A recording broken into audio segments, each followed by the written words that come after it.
Assalamu alaikum. Shalawama, Islam to all the Moors. I self-law am master. Welcome to the free astrotheology course. I am Dr. Yasapa from Zion Law School. Okay, so let's pick it back up. We're dealing with Virgo. Either house number 0 or house number 1. Depending on who's writing, okay? So Virgo is either 0 or 1, okay? In other words, Virgo is both 0 and 1. Virgo is the first house according to the ancient astrologers. Virgo is the first house according to the ancient astrologers. So I'm going to show another reference to this fact, and this is coming from the Gospel and the Zodiac, written by Reverend Bill Darrell-El. Okay, so let's take a look at this. So I've covered this before, so you should remember. Page 54. All right, and this is in the chapter on Aries. This is in the chapter on Aries, page 54. This is how it reads. The constellational zodiac, he's talking about the ecliptical, which is also called the solar zodiac, has no natural beginning. Why? Because it's a circle. So 360 degrees, right? A circle, there's no natural starting point for a circle. Right? All right, so let's do it again. The constellational zodiac has no natural beginning or ending. However, according to Cyril Fagan, page 30, it was customary in the ancient world. The ancient world, that would be the world where the Moors were only present on the earth, or the ancient Moabites, Canaanites, etc., etc., etc. So for you Hebrew Israelites who may take issue with that, this is talking about the autochthonous people, the people who are sprung from the soil. Genesis chapter 2, verse 7, regardless of your family line. So in religious speak, we would say Adam and Eve and their line or their offspring. Okay, y'all? So if you are sprung from the soil, I'm talking to the Hebrew Israelites right now, you are a Moor.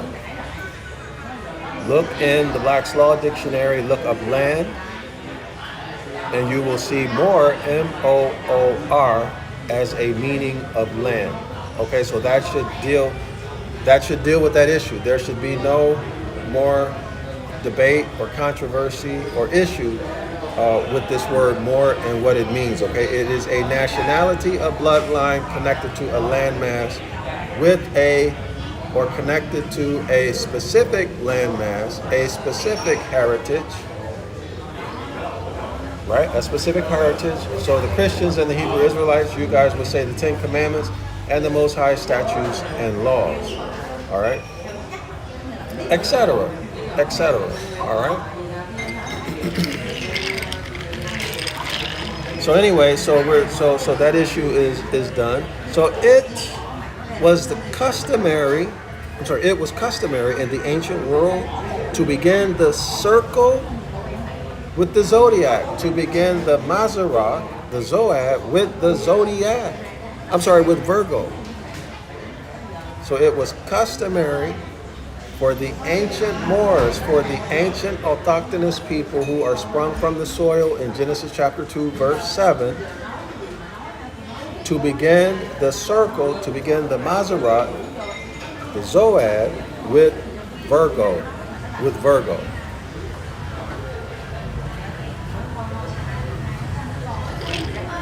All right, and we've seen this also. I think we've seen this. Was it in? It was in also. It was in the other. It was in our. It actually was in our supplemental. Hold on, let me. As a matter of fact, let me check to make sure we have a signal. Give me 1 second, y'all. It's in our supplemental book, the Zodiac and no, the Gospel in the Stars. Oh, Witness in the Stars. It's in that book. We went over that the last couple of days. I showed it, and all right. But anyway, let's keep it going. Let's keep it going. The sentence continues, and Seiss, so Seiss is the author, Joseph Seiss, considers this constellation to be the natural starting point, presumably because the myths that surround Virgo concern birth. So Seiss, if I remember, is the author of Witness in the Stars, published in 1882 by Joseph Seiss. All right, y'all? So is that clear? So this is why I'm spending so much time on Virgo. All right, and Virgo and her sun is the basis of all the religions, right? The Virgin Child and her son. This is the template of all religions, all right?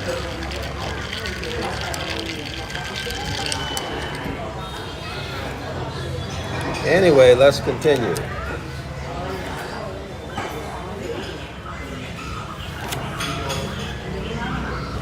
The Gospels of Matthew and Luke are prefixed by such mythic birth stories. So what is he saying? He's saying that Matthew and Luke astrotheologically are revealing encoded text information about the zodiac sign Virgo. That's what he means. Mark's gospel is not. So Mark's gospel doesn't talk about Virgo. All right, so let's continue. In the Gospels of Matthew and Luke, the Gospels of Matthew and Luke are prefixed by such mythic birth stories. Mark's Gospel is not. It opens with a mature Jesus ready to embark on his ministry. So Mark's Gospel doesn't talk about Jesus' birth and his childhood. It just opens up with Jesus being a grown man. And no mention whatsoever is made of JC's physical birth or his childhood. So it's not talking about Virgo. That's the author's point. Okay? In trying to capture this theme of birth and growing up, right? This theme of birth, and trying to capture this theme, oops, I had that wrong. In trying to capture this theme of quote unquote new beginning, Mark employs the symbolism of Aries, the sign of springtime, when the cycle of growth on Earth begins anew. This constellation began with Virgo, but the signs began with Aries. Y'all got that? So what he's saying is this. Well, let me just read it again. You can get it for yourself. In trying to capture the theme of this quote-unquote new beginning. So the theme, according to this author, of Mark is a new beginning. So what happens in the springtime? In the springtime, the next generation of vegetation begins to grow. So it's a new beginning, right? So it's the end of winter. First day of spring marks the end of winter and the beginning of spring. So it's a new beginning, right? In other words, everything that was frozen and dead, or frozen, hibernating, like hibernating animals, everything stops in the winter, right? Except for the growth of the evergreen tree. It stays green all year round. So when the winter begins to die down, it begins to get warm, and the snow and ice begins to thaw out. The beginning of spring, everything starts to grow again. So it's a new beginning. Okay? Now let's continue. In trying to capture this theme of a new beginning, Mark employs the symbolism of Aries. So Mark uses as a writing technique. Mark uses symbolism as a writing technique, the symbolism of Aries. Okay? Of Aries, which is what? In modern astrology, they call Aries the end of every winter and the beginning of spring.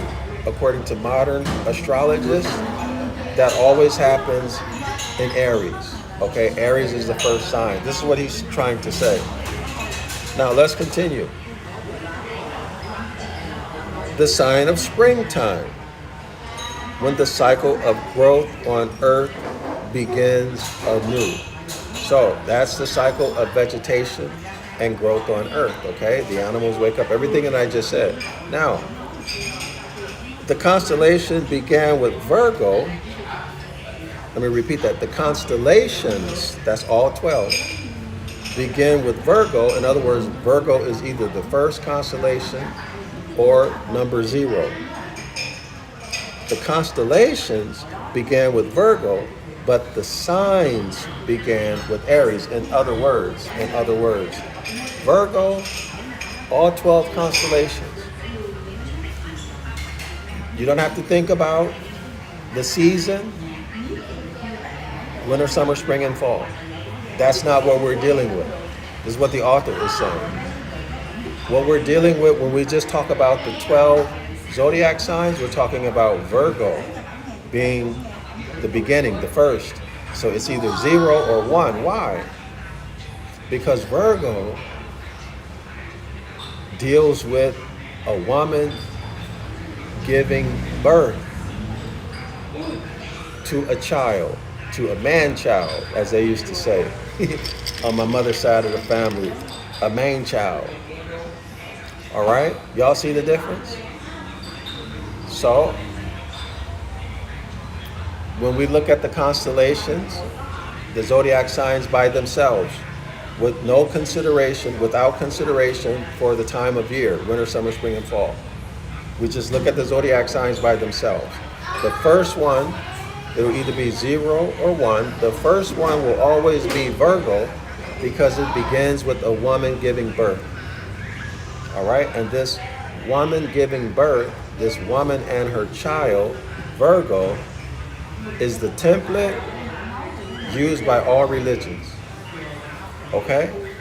Now, then there's the other case and by modern astrologers, where Aries is the beginning of the zodiac.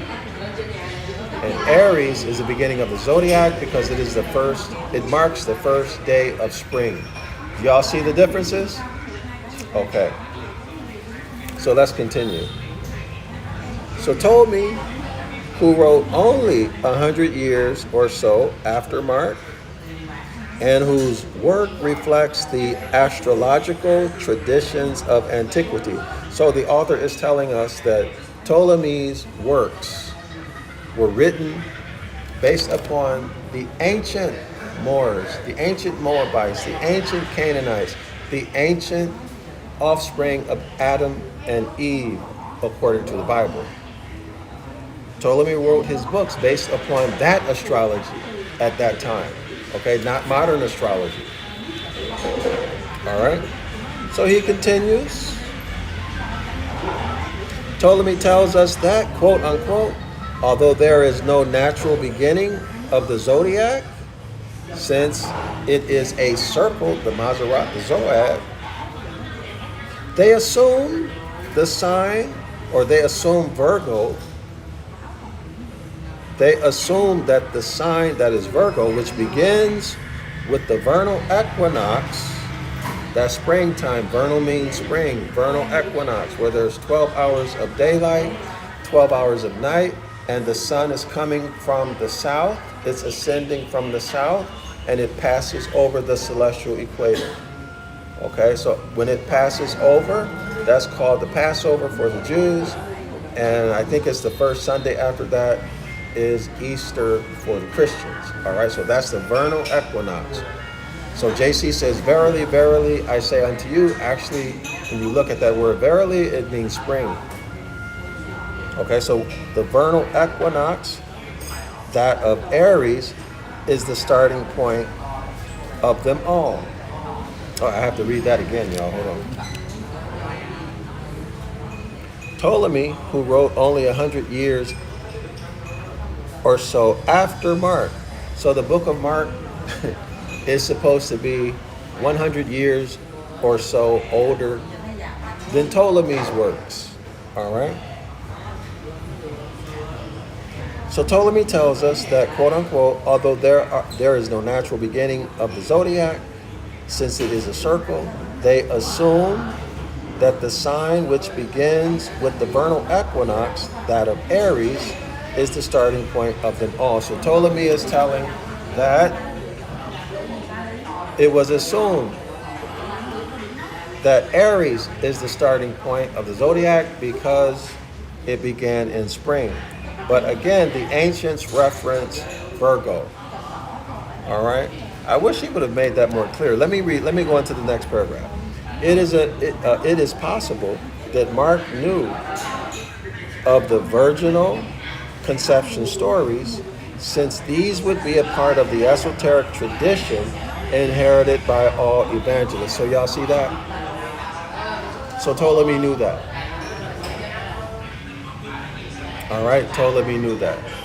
So the evangelists, the apostles, etc., JC himself, everybody who associated with JC, they knew the story about the virgin conceiving a child. Okay? He continues, such stories are commonplace of mythology and, when interpreted esoterically, relate to the birth of the spiritual life, which, as the Gospel of John informs us, is not a physical birth, but a quote-unquote rebirth, whose origin is not in the flesh, but in God, John chapter 3. All right? So let's continue. Mark is concerned with spiritual rebirth. I'm skipping down one sentence. Mark is concerned with spiritual rebirth, and he uses the rebirth of the year in the springtime as his primary symbol. Okay, so now I understand more clearly what the author is saying. So the author is saying, he's giving us background information.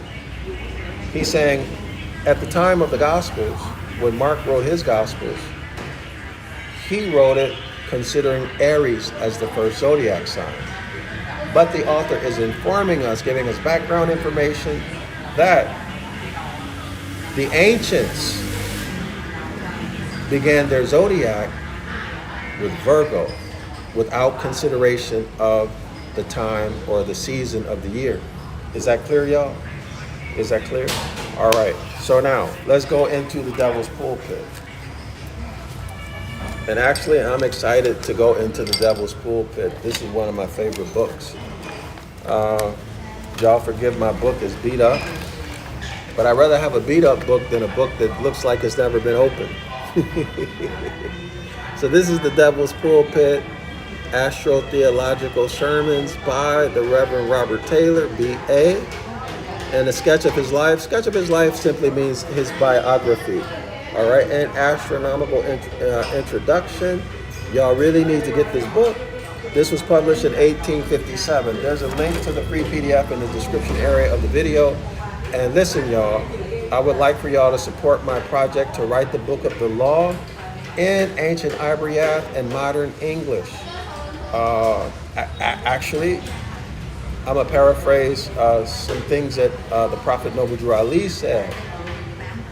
He said, don't throw away your Bibles, because he's going to use them to condemn, I'm paraphrasing, to condemn the hybrids, all right, those who are in power, And then he also said,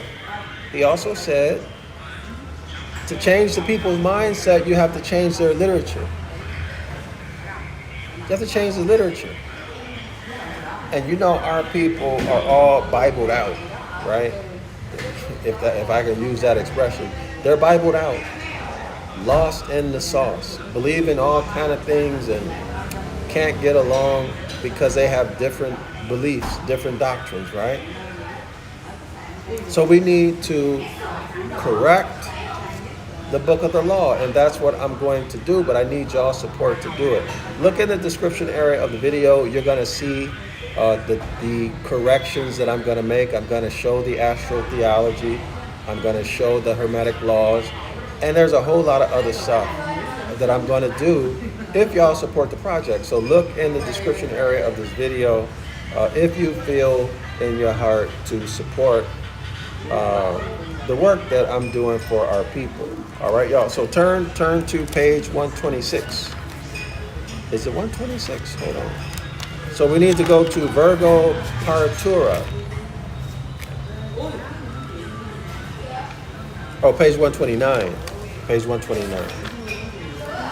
Page 129. Give me 1 second, y'all.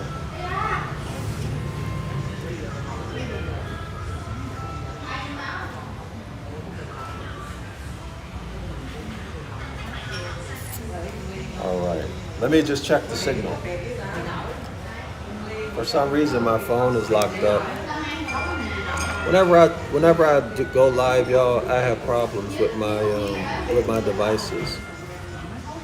See, I'm clicking on it, ain't nothing happening. Y'all see that?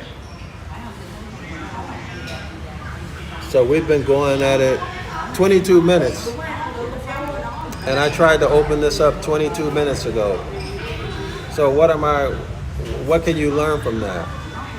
Right? What does that signify? Well, it means that because this happens almost every time, if not every time, I go live with this information. Maybe somebody don't want you to know it. And maybe there's a reason why they don't want you to know it. All right? And that's why I'm showing you. Give me 1 second, y'all. Hold on.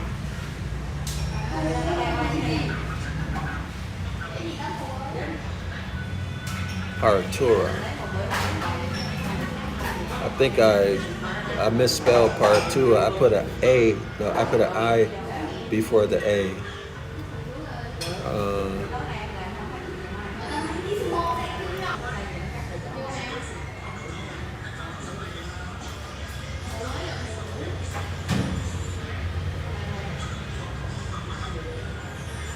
Give me 1 second.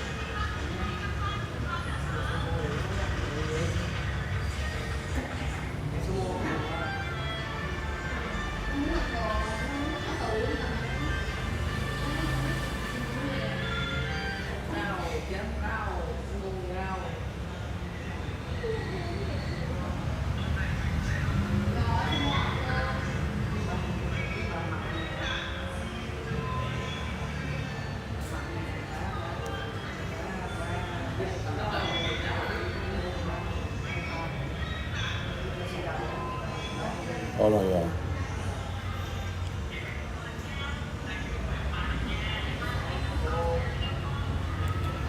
All right. Page 29. All right, so page 29. So this is his ninth sermon. All right, this is his ninth sermon, his ninth astro-theological sermon. Let me show y'all. This might be confusing. So here, you see the number 9? So here's our title. Y'all see it? The number 9 right here is his ninth sermon. All right, it's his ninth sermon. All right. So page 128 over here. Wait, hold on. This is page 128. Okay. So this is page Virgo Paritura begins on page 9. Now, y'all, what is page 9? What does the 9 mean? What does the 9 mean? Do y'all remember? What is the 9 symbolic of here? 9 is feminine. The moon, 9 is the number for the moon, and the moon is feminine.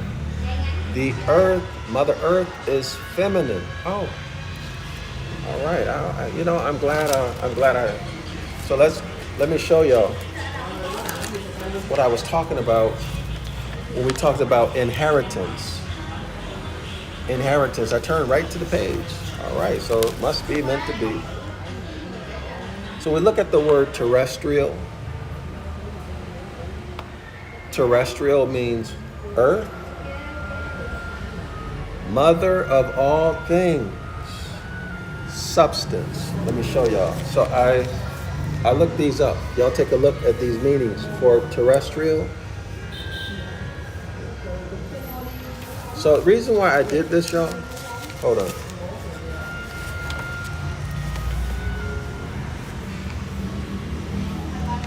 Hold on, all right. Can y'all see that? I'm not seeing what y'all see, so be patient with me.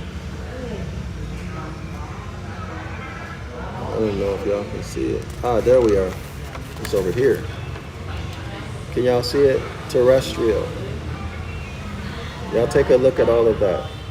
Pause the video on the replay, all right? Pause the video on the replay.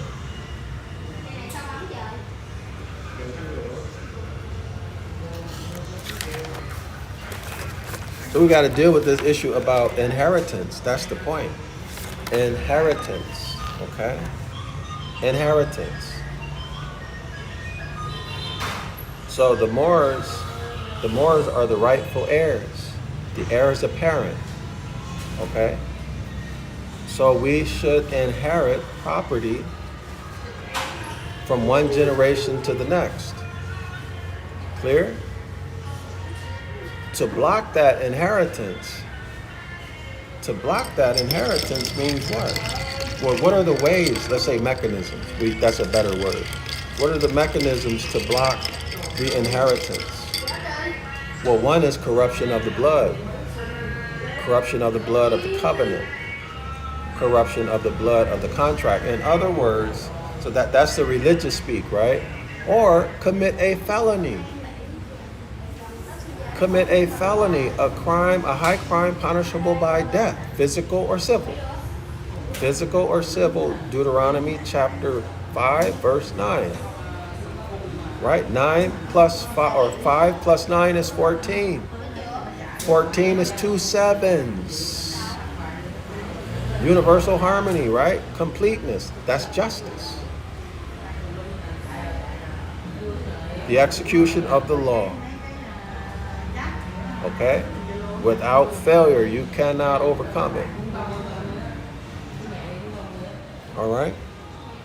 So the inheritance. So it can be by your own fault or the fault of your forefathers. Put you in a situation where you become non-descendable, right? You get hit with, you get escheated and hit with bills of attainder. You become a stateless person, meaning you lost your nationality, and everything we're experiencing right now today. There's another mechanism to get you to what? Deny your nationality. Deny your nationality means deny your bloodline and your inheritance, right? That's not my mother, that's not my father. I don't know nothing about them. You see? Okay, so now the inheritance, the property that they had, okay, and their rights, etc., they don't descend or ascend to you. You're just out here, as they used to say. You're just out here. All right, so they can get you to do it, to voluntarily do it, or they can put you in that status, or put your ancestors in that status, and hide it as a secret from you, okay? And now you have no inheritance. So let's go back to this. Terrestrial. Terrestrial, it means earth. Terrestrial means mother of all things. Terrestrial also means substance. See, the man, the more the more, Genesis chapter 2 says that the man was made from the dust of the earth.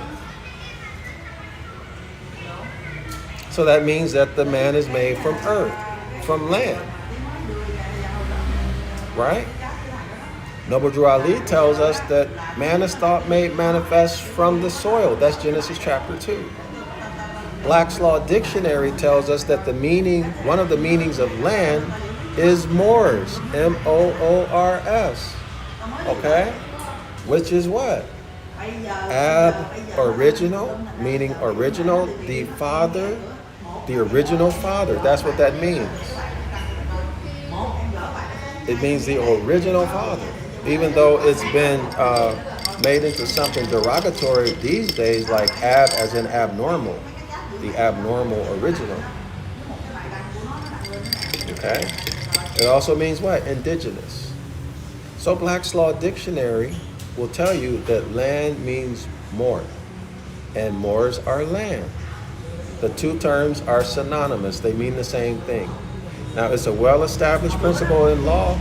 It is a maxim of law that land and law are inseparable. Therefore, moors and law are inseparable. Therefore, moors are land and law. They're inseparable. Okay? So moors and land are inseparable. Land and law are inseparable. Therefore, land is the substance and subject matter of the law. Y'all see it? Now, let's keep it going. Let's keep it going. Inheritance. Inheritance. Do y'all see in her? So inheritance. Do y'all see in her? I-N, in, and then her, H-E-R. In her. Okay? So we have in, her, and then tense. It's 3 words. So inheritance is a compounded word. It has 3 words. In, her, and tense. T-A-N-C-E. Y'all see it? All right, so let's begin. So ants. So we see tense, a tense rather, T-A-N-C-E. So we strike the T. Here's what we have. Ants. Here's the meaning of ants. And the T is just in there to construct a word. All right? That's what it's for. It's just in there to create the word. All right? Nothing else. So ants, the suffix is ants. Means quality or state of being in her. Quality or state of being in her. So man is thought made manifest from the soil. Quality or state of being in her. Her, H-E-R, her means earth, mother, substance. Now, when you study law, you learn that all things of value come from the land. All right? Well, what else do we have? Okay, now ants. So let's continue with ants. Ants. Ants is the suffix. It has 4 meanings. Let's go through them. Action or process. In other words, performance. The second meaning, quality or state. We just looked at one of those, right? Another one, 3, amount or degree. Amount or degree. All right, so hold on, y'all. Amount or degree or conduction. 4, let's look at the etymology. The etymology of ants, A-N-C-E, the suffix ants is Latin from anitia, meaning antsy. So let me show y'all this again. Y'all can go back and check this. So when we talk about these things, y'all,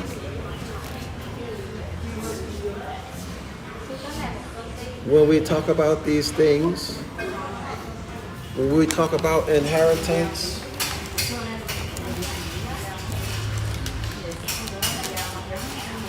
remember, it has more than one meaning. So it's just not your physical mother. It's just not the bloodline. But everything is in her. Everything comes from the earth, right? The mother came from the earth. The mother is thought made manifest from the earth. Everybody see that?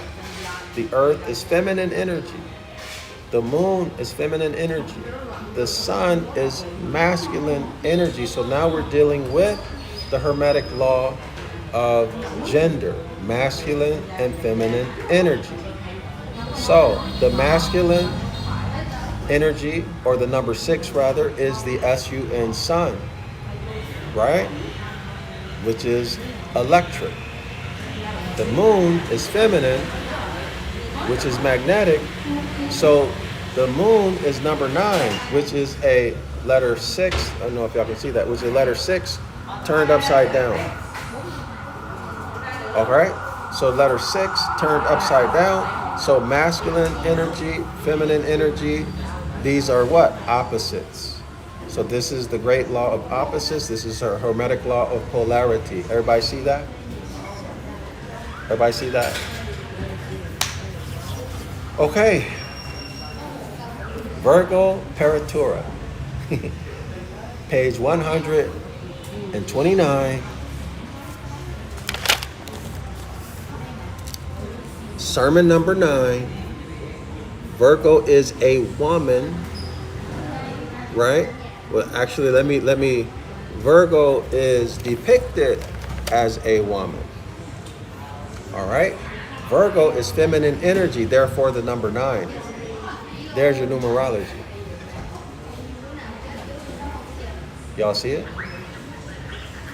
Virgo doesn't have a father, nor a husband. Right?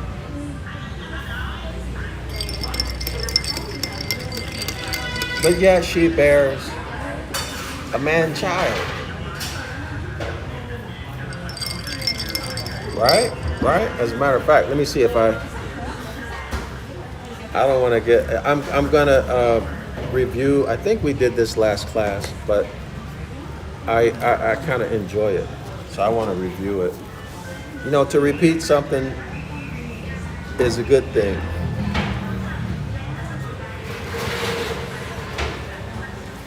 Hold on.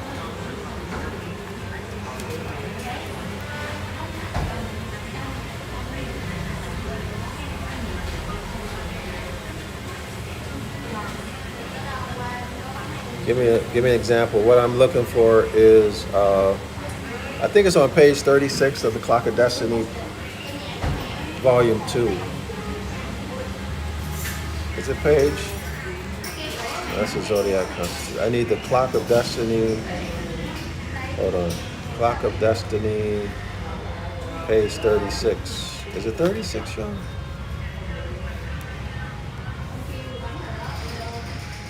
Is it page 36? Hold on. 35.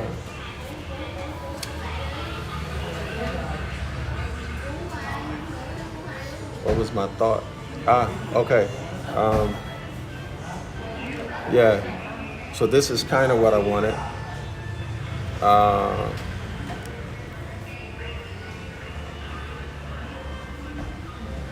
Yeah. So let's start here, page 36. Let's make the connections, okay? Page 36 of the Clock of Destiny. King Solomon's temple is the man's body and earth. So we just dealt with that, right? The man's body, the real temple, is created by mother from conception. This is talking about, let's look at it celestially. This would be Virgo and her son. All right? The man's body, or it says here, let's say the man and woman's body. The real temple is created by mother from conception to birth. That's 9 months. That's 9 months. In the course of 9 months, without the use of nails or the sound of a hammer. Thus, the man's body is the temple of good, the temple of G-O-O-D, the temple of good, of mother's grand perfection. The temple of good, of mother's grand perfection, referred to in mystery as quote unquote God, G-O-D. All right, so God is good. God is good. Yet there's 2 O's, you only need 1. The O's are vowels. So you only need 1. Delete 1. So G-O-O-D, delete an O, and you have G-O-D, which is God. All right? Let's continue. Origin of the term Mason. The term Mason is derived from womb, man, son. Womb, man, son. 3 words. So Mason is a contracted form of the compound word womb, man, and son. Y'all got that? So the term Mason is derived from womb, man, son, meaning woman and son. Wu, W-O, is negative, so negative energy.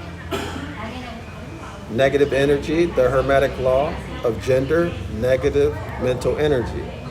Okay? So Wu is negative, which is Wu is short for womb. W-O is, in other words, it is a contracted form of womb. W-O-M-B. So delete the M and the B and you get woe. And man, M-A-N, is positive. So this is the Hermetic Law of mental gender, the positive side, right? Meaning the powers of the womb of female, so the powers of the womb of feminine energy are responsible for the creation of sons, masculine energy, in the course of 9 months, which makes woman, womb man, supreme master creators of both feminine energy and sons and masculine energy. All right, y'all? From unformed matter planted by another S-O-N, son of a female, planted by another S-O-N, son, masculine energy, of a female, feminine energy. Phrase together spells womb, man, sons, or woman and son. You see, it's contracted, right? Womb, man, sons, a word formed of 3 words, 3 different words, contracted or reduced down to, scholars, woman and sons. All right? Now let's continue, which is 2 words. It says Wu, W-O, was struck out. So now W-O is struck out, deleted. And in was struck out, leaving Ma, M-A, leaving Ma. In my family, we called our mothers Ma. Right? All my brothers and sisters, we call our mother Ma. M-A. So leaving Ma, phrased with son, S-O-N, which spells Mason, M-A-S-O-N. So, as it turns out, Masons are not evil. It's just mother and son, Ma and son. Or Ma, son. Thus, woman, sons, and child reproduction. Woman, sons, and child reproduction. Having babies, child reproduction. Comprise the great triangle, 3 in 1, of universal supreme creation of man. Here it says humanity. So when it says human or humanity, I replace that with man. All right, so why do I do it? Because Han Uman, human is a contracted form of Han Uman, and the human is a monster in law. A human is colored or a colorable man, a symbolicum of a man. So the human is non-descendable. All right? Looks like a man, but it's not a man. Clear, everyone? Now, let's continue. Woman has no father. Virgo has no father. Woman has no father. Virgo has no father. Feminine energy has no father. Woman has no father and neither husband. For all are male, for all are masculine, sprung from her. All sons are masculine, who come out of her womb. Notice he says sprung.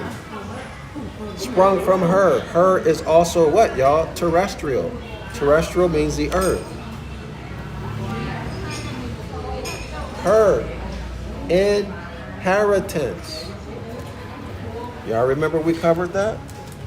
Matter of fact, maybe I'm beating a dead horse, y'all, but bear with me.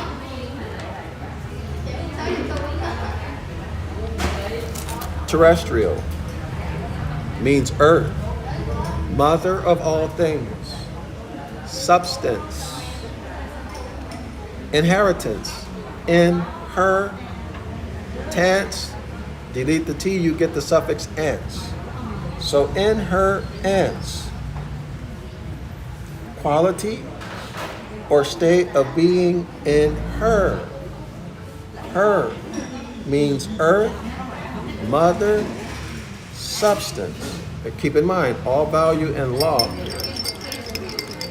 comes from the earth. Therefore, it's a how do I want to say that? Okay, so it's a maxim in law. It is a well-established principle in law that land and law are inseparable. Therefore, consequently, land is the substance and subject matter of the law.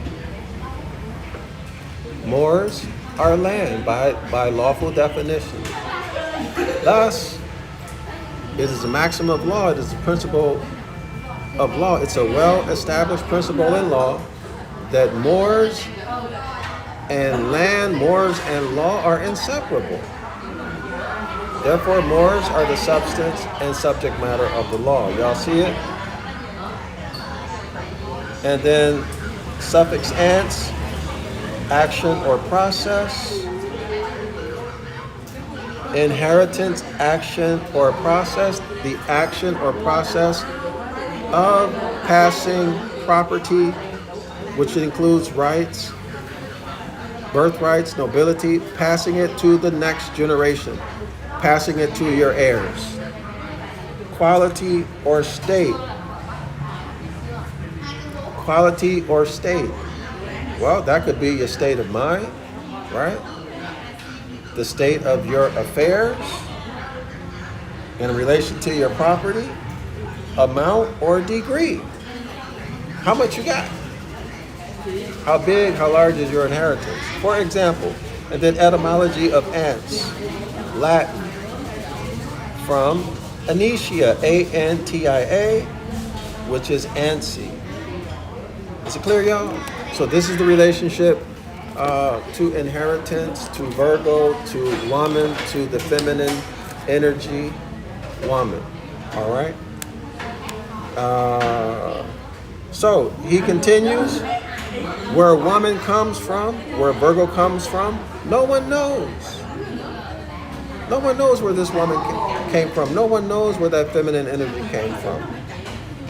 Well, all is mind, though, right? We know the energy comes from consciousness. But she has no father. That's the point. She has no husband, no father. This makes Virgo a widow. This makes her a widow. Hence, Evermore is the son of a widow. She has no father and she has no husband. But yet she bore you. And so therefore, we get the story in religion. We get the anthropomorphic story in religion of the Virgin Mother. Of the Virgin Mother, right? Or the woman who produces, who becomes pregnant by the Holy Spirit. Y'all see it? All right.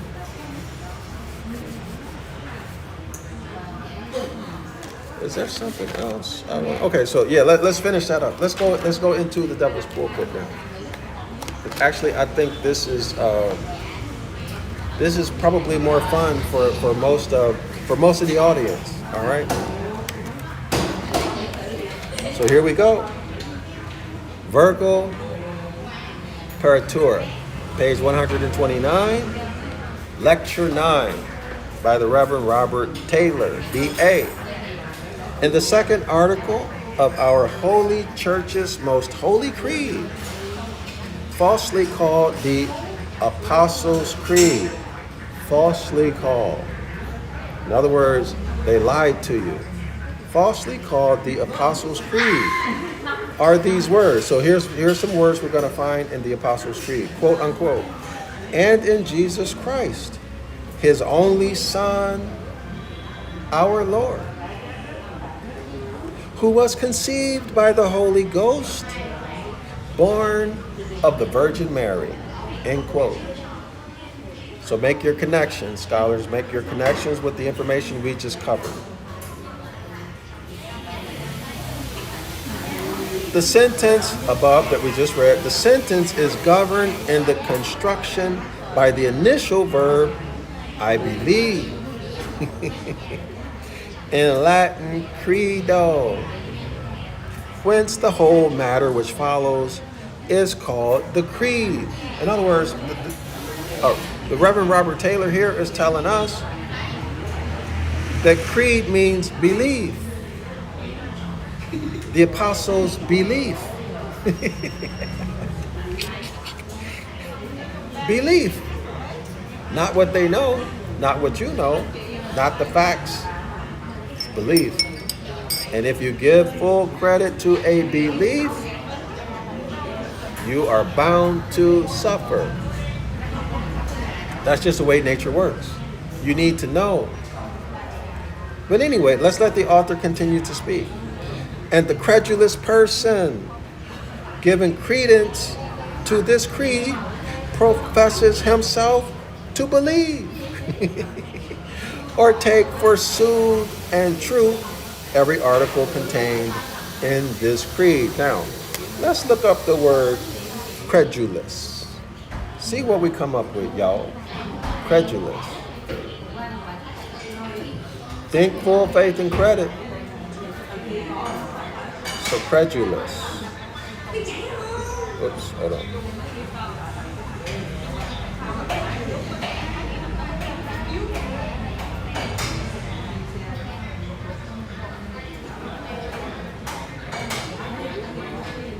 Hold on, y'all. Sorry. I've been working all day. I'm sorry, credence. Let's look up credence.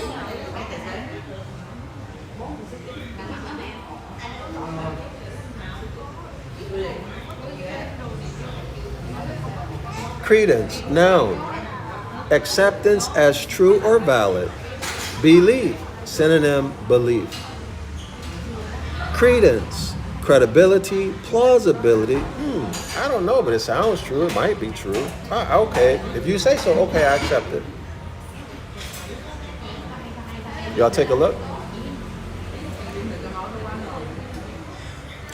Now, all of this time, probably most of you all thought the Apostles' Creed was something credible, was something factual, rather, right? It was presented to us as though it was factual.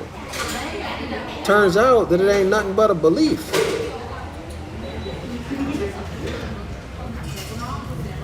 All right, so we looked at credence. Hold on, y'all.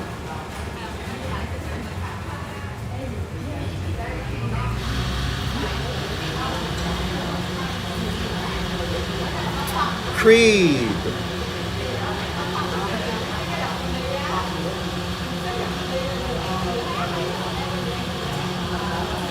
Creed. A system of belief, principles, or opinions. So we definitely know it's not principles, right? Beliefs and opinions. All right, that's what it means in the context of what we're reading. Within the context of religion, it is a belief system.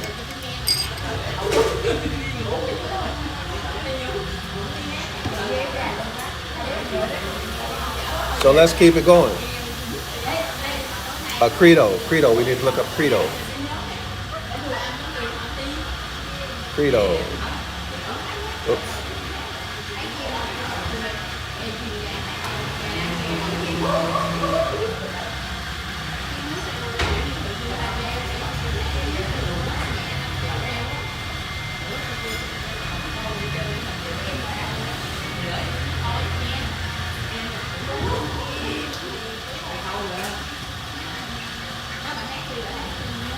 Let's look at Webster's.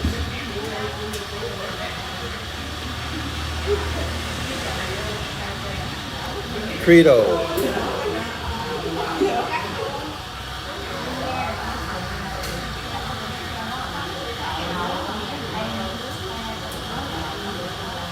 All right, credo, a guiding belief or principle.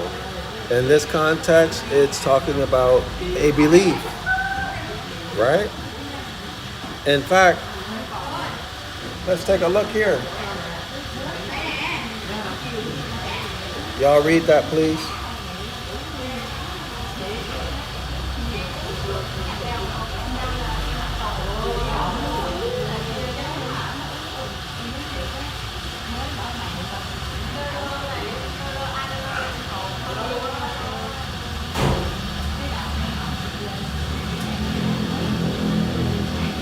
Okay, so let's go through it. Hold on, y'all. Adrana, good to see you again. Assalamu alaikum, shalom, Dr. Yasapa. Blessed to catch you on live this morning. Ditto. If y'all old enough, y'all know what ditto means. That's 90s speak. Great breakdown on your coverage. Excellent points, Islam. Thank you so much. I appreciate that so much, especially coming from you, Adrana. I really, really do. All right, y'all.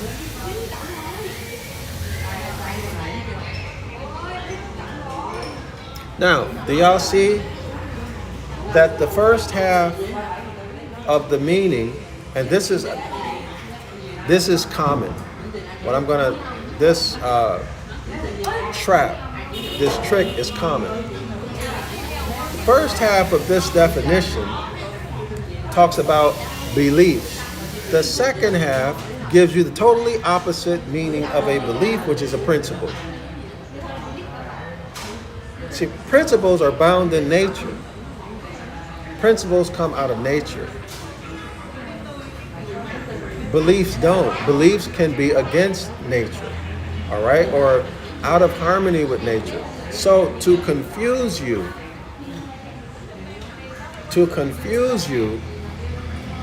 one technique that they use is to give you 2 or 3 meanings, often exactly opposite of the other.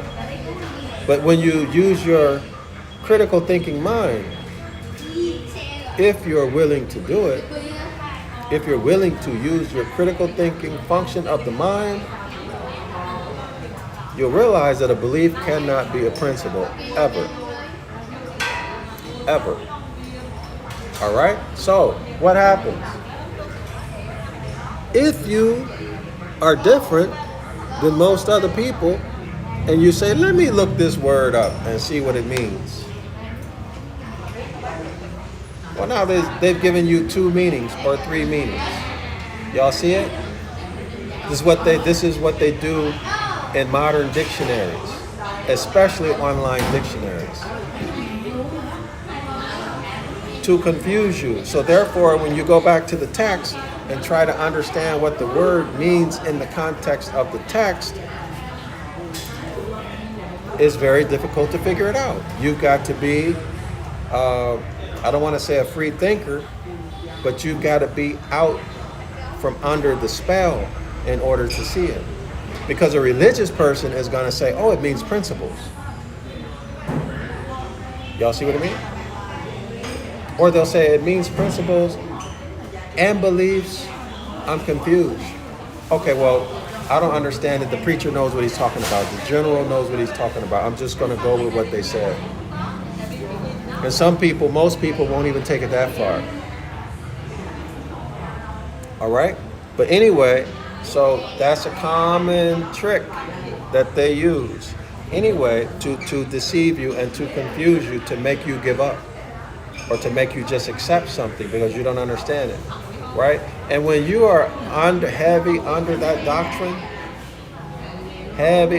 doctrine, you'll sense something is wrong. You might not admit it to anyone, but you'll just let it go. You'll let it go. I know that's what I did way back in the day. And I just kept going, right? So let's continue. Oh, credulous. We need to look up credulous now. That's the important one. The more important one that I had in mind. Credulous. I'm happy to see you here, Adrana.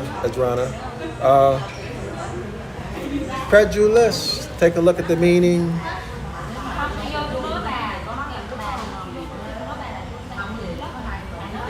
Credulous. Apt to believe on slight evidence, easily imposed upon, unsuspecting, naive and unsuspecting, right? Unsuspecting that Moreh, Moshe, pastor, reverend, imam, rabbi,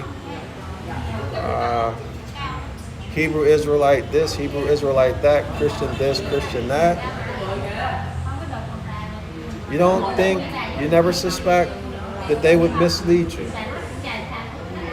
But we have generations of our people who were pastors, imams, rabbis, generals, etc. They know astrotheology, but they never told you. Generations of them. Freemasons. Other secret society members who, I'm not the first person to know this. They knew that the whole Jesus game is a game. They knew the deal, but they never told you. Right? They kept the charade going so that they could live off of you. Why? Because you're unsuspecting.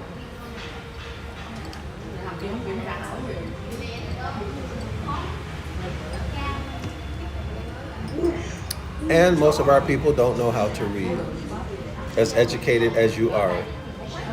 All right? Anyway, let's keep it going. The whole number of articles being 12. 12 articles in the Apostle Creed. That sounds familiar, right? 12 apostles, 12 zodiac signs. In honor of the 12 patriarchs, the 12 tribes of Judah.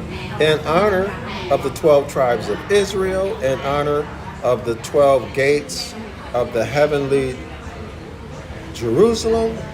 In honor of the 12 pillars of the temple of Heliopolis. Heli, H-E-L-I. Heli means S-U-N, sun. Opolis means city, so city of the sun. For the Greeks, in honor of the 12 altars of Janus. Janus is the deity representing January, the month of January, looking forward and backward. In honor of the 12 labors of Hercules.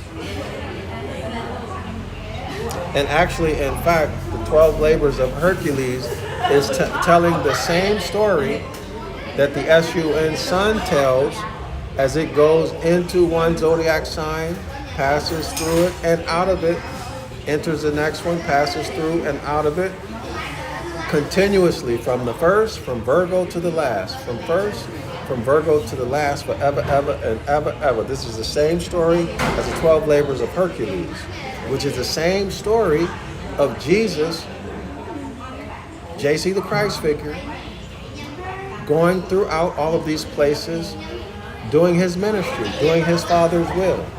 All right, so the sun enters one constellation, moves on to the next, from the first to the 12th. The sun is what? Going through the circuit, through the Maserat, doing its Father's will. JC is doing the same thing. It's the same story. All right, in honor of the 12 mansions of the moon. The 12 mansions of the moon, we covered that, I think, maybe 6 or 7, maybe even 10. Maybe 10 classes ago. So the moon is passing through each of the zodiac signs, gathering news and information, right? Very quickly. And then emanating that news and information to the earth. All right? And those of you who can read it, you can read it. In honor of the 12 great gods. In honor of the 12 great apostles, in honor of the 12 great angels in heaven, in honor of the 12 great rivers in hell. Hell is debtor's prison and law, and hell is the winter solstice, December 21 through the 25th. So the 3 days that JC spends in hell are the 3 days where the Sun sun does not move, not even 1 degree on the sundial, until the very beginning of December 25th, in honor of the 12 rays of the Sun sun, so the Ra, right? In honor of the 12 months of the year, according to the modern calendar, in honor of everything that was reckoned by 12s, but not in honor of one single reason. Y'all got that?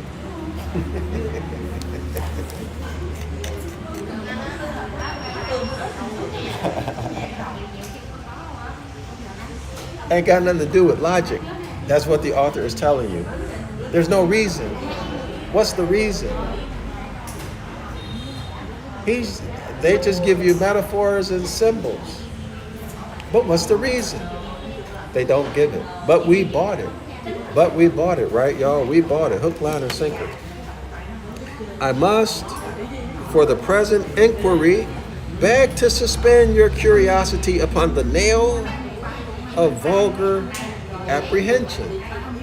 In other words, y'all chill out. As to the quote-unquote and in capital letters, in Jesus Christ, his only Son, our Lord, who was conceived by the Holy Ghost, born of the, and then there's nothing there. All right, y'all, so take a look at that. So he's saying, chill out. All right.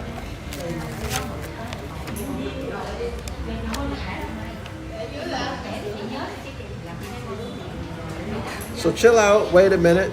He's going to come back to that. Next sentence reads, let all that remains in the status quo as it did or as it may in any mind while we confine our inquiry exclusively to the Virgin Mary. What he's saying is, let's put all of that stuff to the side for right now.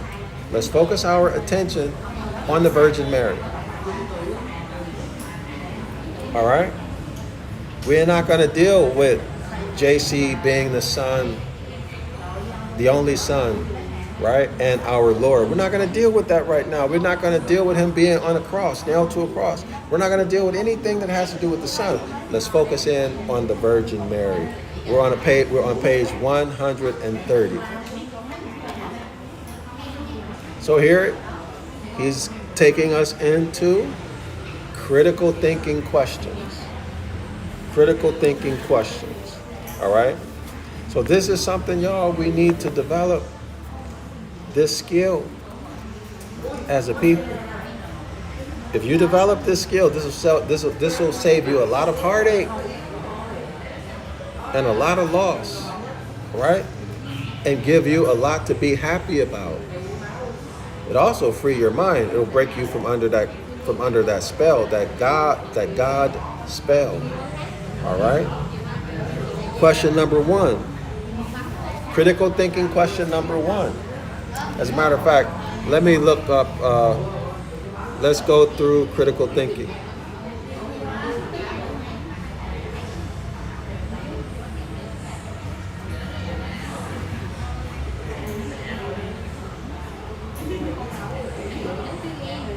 So I just did a simple Google search, y'all.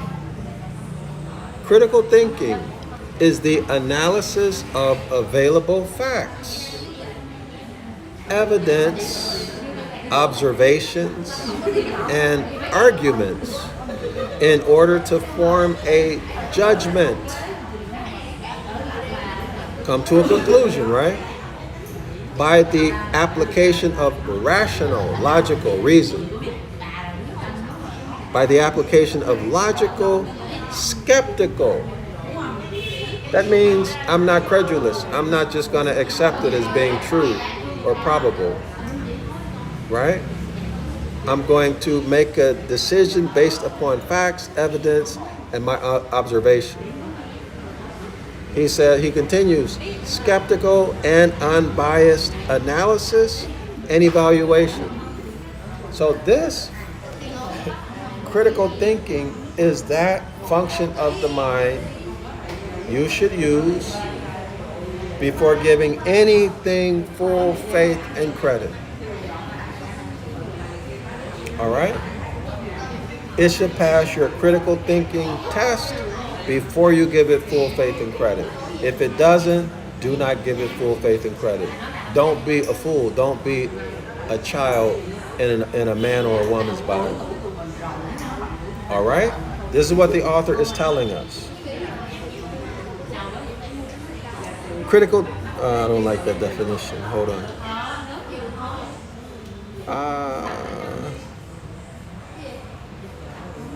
Here's one. Let me see if I can find one more and then we'll move on. This comes from the Foundation for Critical Thinking.org. Defining critical thinking.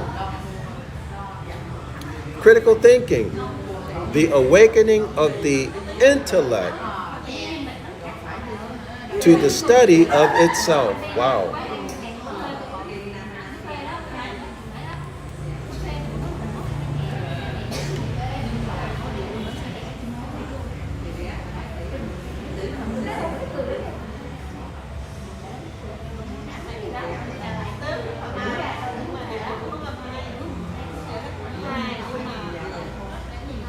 Okay, pause that on the replay. Let me see. Let me go through this really quickly.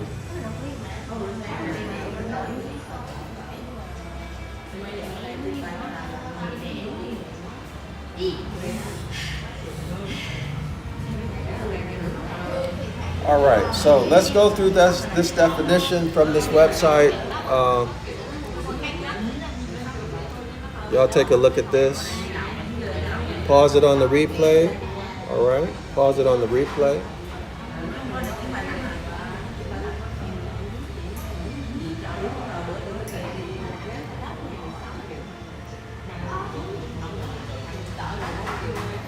Okay, so here we go. Here we go. Critical thinking is the intellectually disciplined process. The intellectually disciplined process. What does it mean to be intellectually disciplined? One, you've got to sit down and study. You just sit down and read. Put the game away. Stop. I don't know if people still watch the stories. Turn off YouTube, turn off TikTok, whatever it is. Sit like I had this girlfriend when I was in medical school, and she was a good girlfriend. She used to always say, "I need to sit down and study," and she had it right. She had it right. In medicine, when you study medicine, medicine is really not hard. Medicine is what they commonly say. It's like turning on a fire hydrant and then putting your mouth to it and trying to drink out of a fire hydrant. That's what medicine is. It feels like you're drowning. Okay? But she used to always say and always tell me to sit down and study. And she was right. But that's a discipline, right? That's a discipline. And like I heard Mike Tyson say in an interview once, I think he said, discipline is your ability to frequently and consistently do something you hate as though you love it. But you don't have to hate it, right? I mean, eventually you'll come to love learning and reading and thinking, analyzing. But anyway, he continues. Critical thinking is the intellectually disciplined process of actively and skillfully. Skills are learned and developed. You are born with talents. Talents can become skills if you develop them. All right? But you can be born without a talent and develop a skill and become masterful. You can become adept. So actively and skillfully, meaning you learn a skill. Maybe you need a coach. Whatever. Applying, analyzing, synthesizing. So how do we synthesize? We look for integrations. How are things related? We look for relationships. Okay? We look for relationships. Similarities, differences. And quite often, it's more effective to learn about what makes something different than it is to learn about what makes them similar. All right? So that's another skill you learn in medicine too. All right, you learn that. Because something can have a million things in common, but it might have 2, 3, 4 things that are different. So it's easier or more effective to focus on what's different. But that's a skill, right? That's a skill. In other words, learn how to identify one thing from the other. Clear?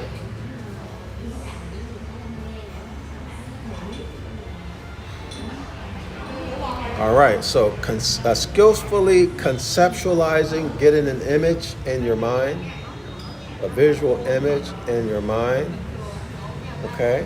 You can see it, right? You can see whatever it is.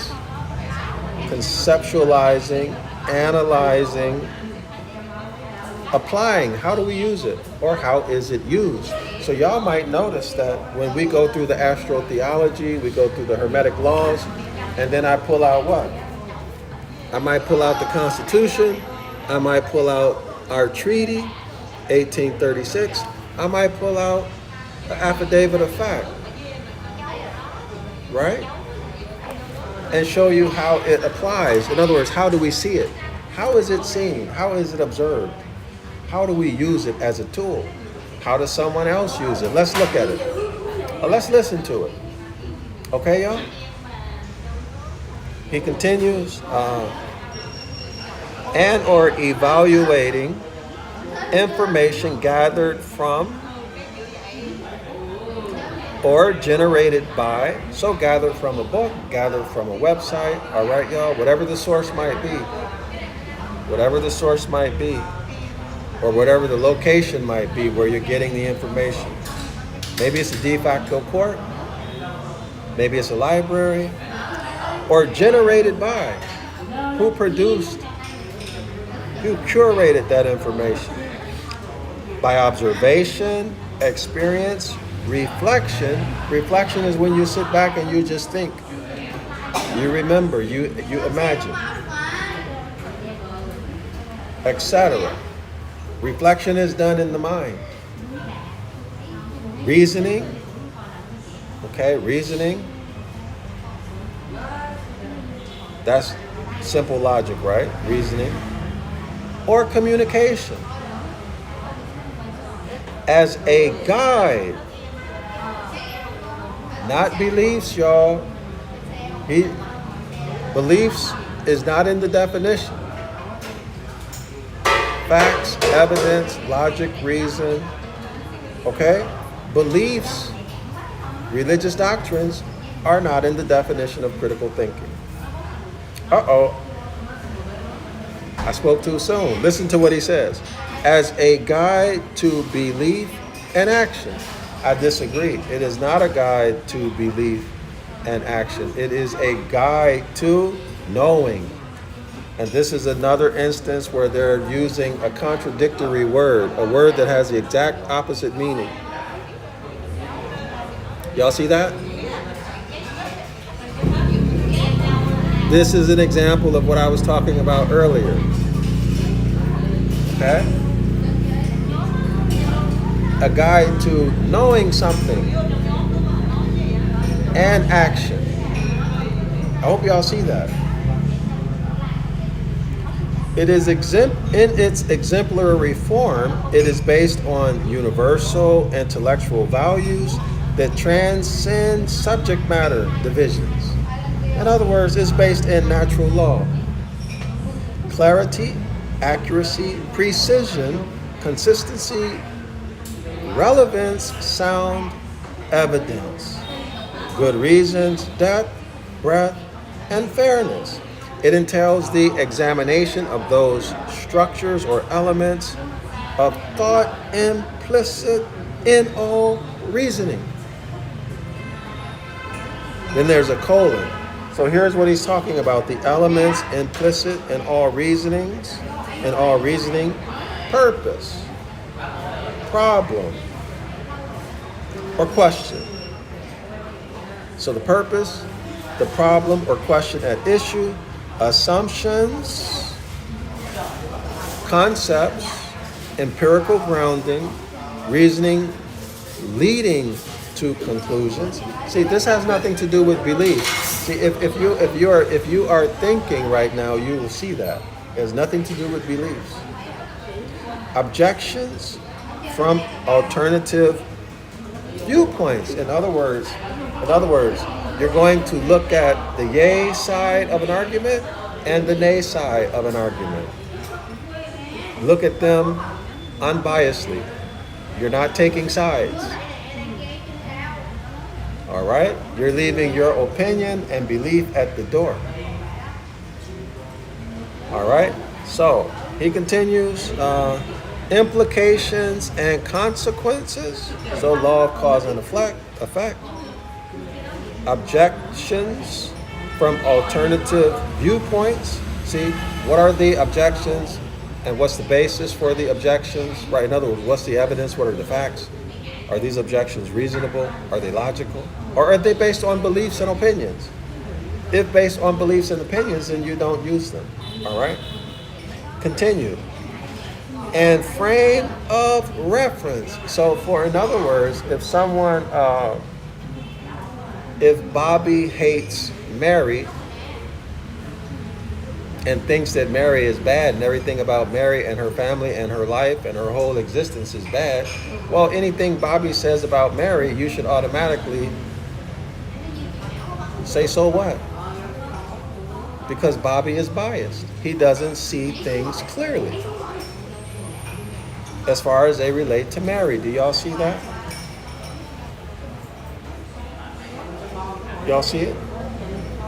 So frame of reference.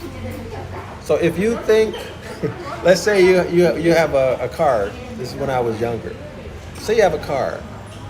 And this is, I don't know if you can still do this, but this was at a time where you can take your car to what we used to call a backyard mechanic.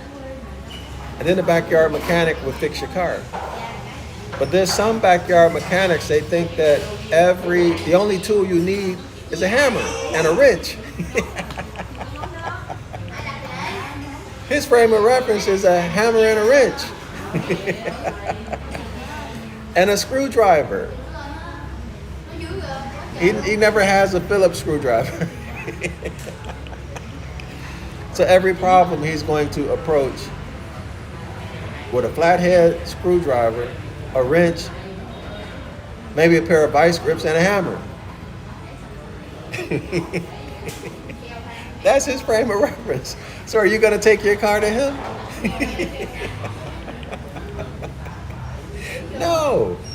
No, you're going to take your car to a mechanic who has all the tools in his toolbox or in his shop, right? He has a broad frame of reference. He's well read. Knows about a lot of different makes and models of cars, but especially knows about your car. All right, and it's evident. It's evident. You can look in his shop. Right? You can talk to people whose cars he's fixed. In other words, he's got evidence. So once you see evidence that he's actually a mechanic and a good one, then you can give full faith and credit. Right?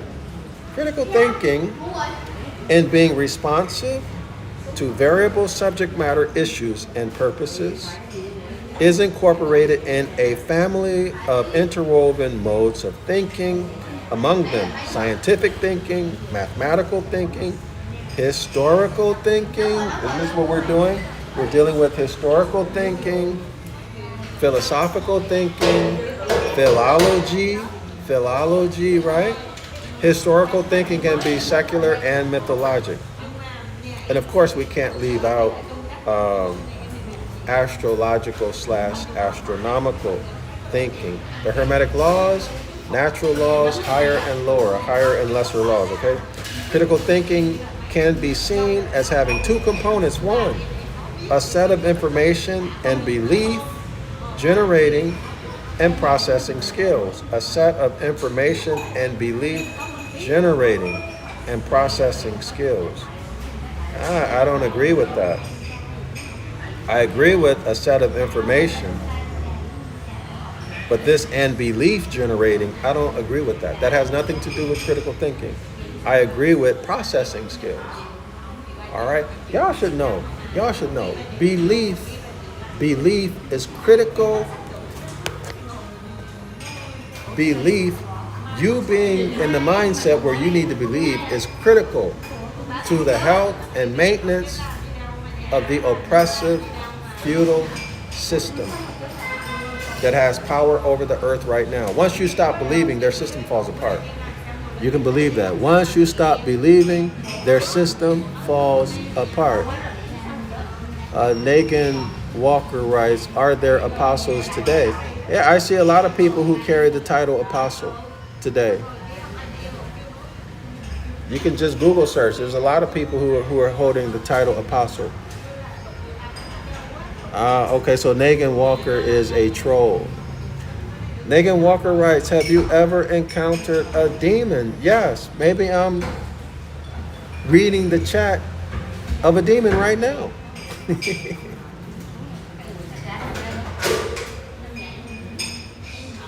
Maybe you're a demon writing comments like that. All right.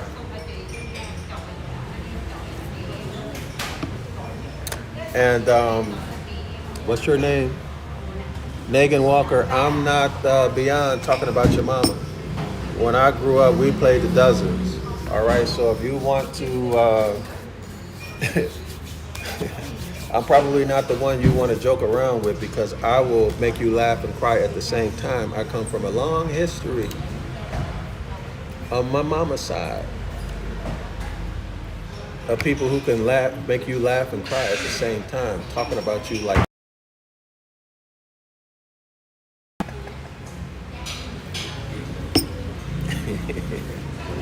Let's get serious. Let's go back to page 130. Critical thinking questions. Who was the Virgin Mary? So who was she? Well, let's deal with that. Who was Mary when she was at home? Who was the Virgin Mary when she was at home? Where was she born? Well, the constellation Virgin Mary has no father, right? How did she live?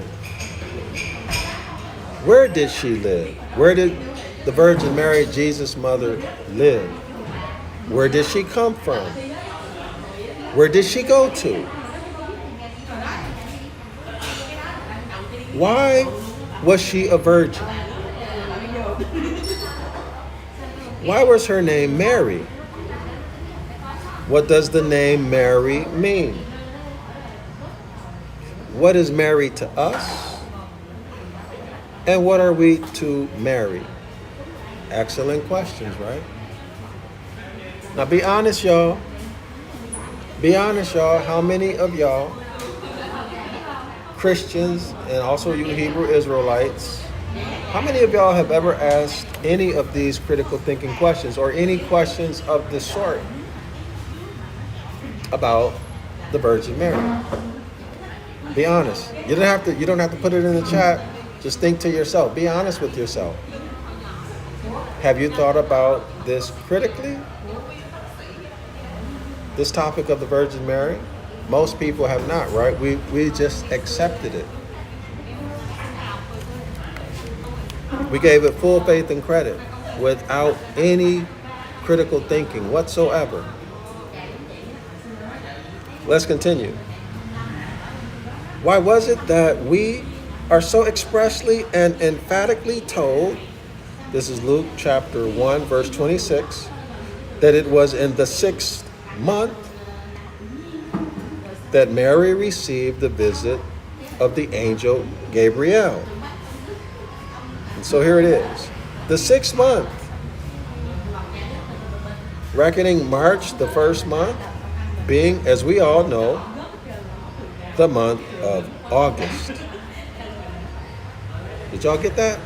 So if you count 6 months from March, March being the 1st, count 6 months forward, that's going to take you to August, the month of August. So let's look up the scripture first, y'all. Luke 1:26.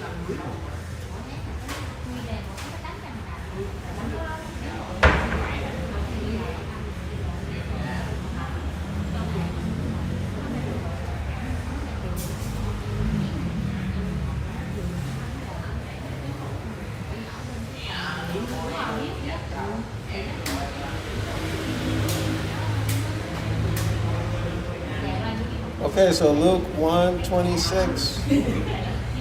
Let's do it in the KJV because a lot of y'all only like the KJV. You only trust the KJV, all right? In the 6th month, the angel Gabriel was sent from God unto a city in Galilee named Nazareth.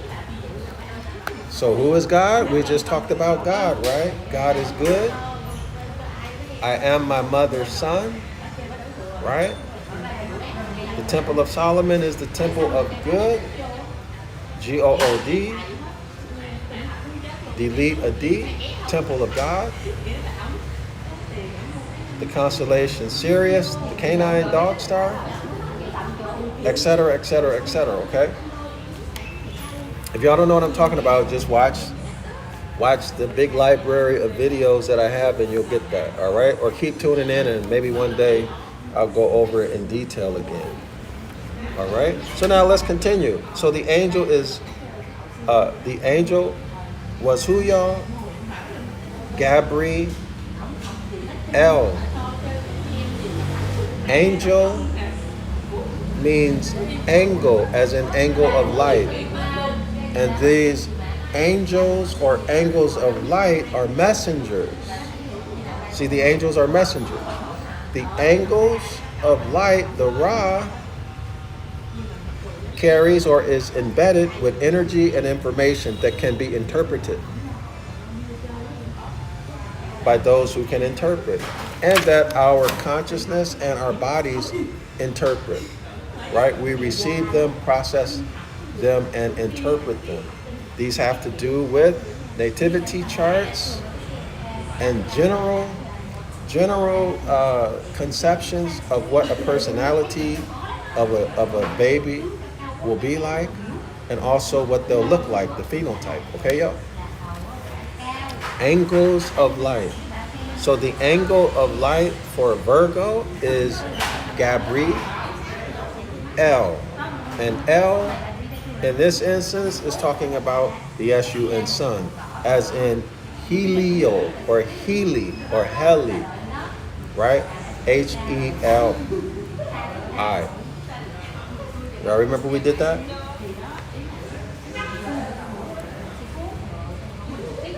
Okay, let's keep it going. Why was this Virgin Mary espoused to a man? Why was that man's name Joseph? Why was he of the house of David? Why did the Blessed Virgin arise in those days, which were in that 6th month?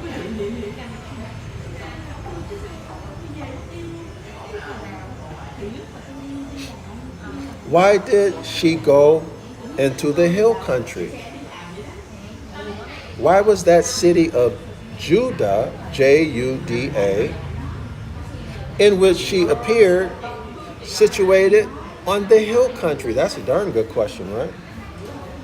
And when she appeared in that city of Judah, which was situated in the hill country, why did she say that God had regarded the low estate of his handmaiden? And why should the handmaid of the Lord have ever been in a low estate? Why did she say that she was his handmaiden?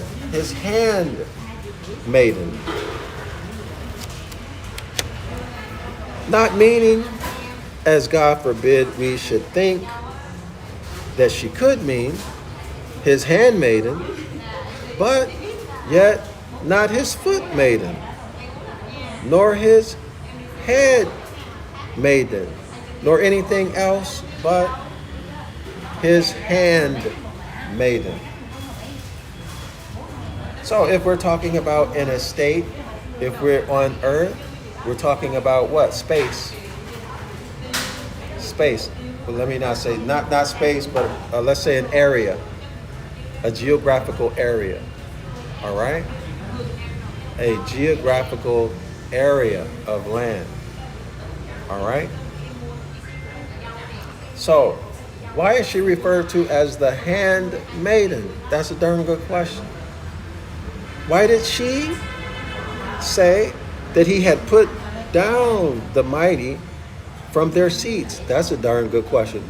Why did Mary say that he, that is God, put down the mighty men? What mighty men, y'all? From their seats. And exalted them of low degree. So he put down those who were mighty, they had power and influence. And he did what? She said he exalted or raised up them of low degree. So those who had low status, maybe poor people, maybe no power, no influence.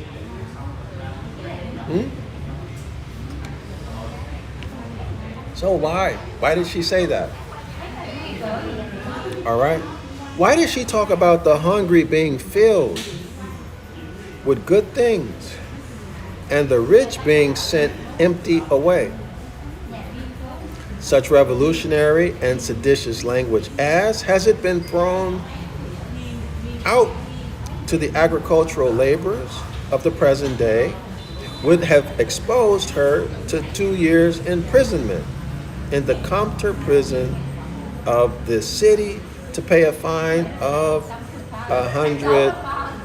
I don't remember what this was, y'all, last time I did it. What did I write it in my notes? So in other words, what he's saying is that she's asking these questions about, hold on. Give me 1 second. She's asking questions about, or talking about, the use of the harvest. Okay? The hungry being filled. The hungry being filled with good things. Huh? The rich being sent away empty. This is revolutionary, according to the author. That's revolutionary talk in 1857. What? All right. He says it's revolutionary and seditious. The poor being filled, the rich being sent away empty. You talking about taking my stuff? I'm in power. I'm in control. You talking about taking my harvest, my land? No, we got to lock you up. We don't want y'all thinking like that. Lock this person up. Get him out of here. All right? Everything is peaceful here. We're good. All the slaves don't know they're slaves. Or if they're true slaves, Slavs, then they accept their position. And now you're talking about getting them riled up so they can come against us? You crazy? All right, that's what he's saying. Lock you up. In the Compter prison. Hold on, y'all. Let me. I want to look up this monetary unit. Oh.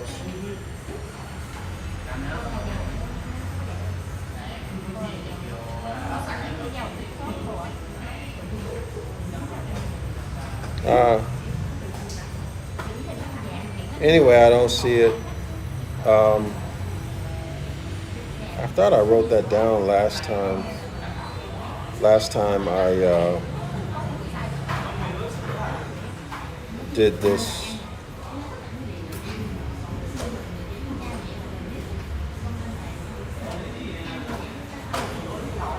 Compter, Compter. A compter, sometimes referred to as a counter,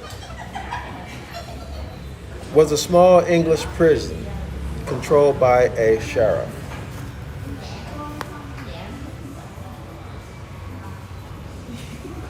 All right, y'all.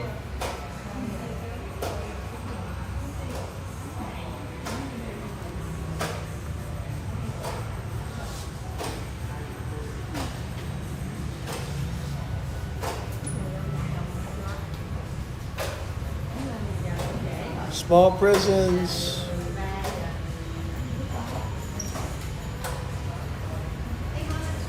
So take a look, y'all.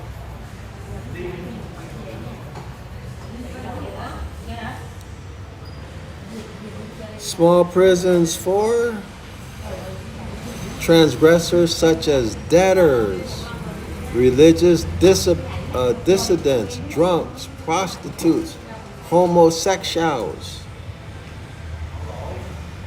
and asylum-seeking slaves. But the inmates were overwhelmingly debtors. Debtors, all right, y'all? Debtors. Okay, let's continue. All right, so they'd have to pay this debt to a king.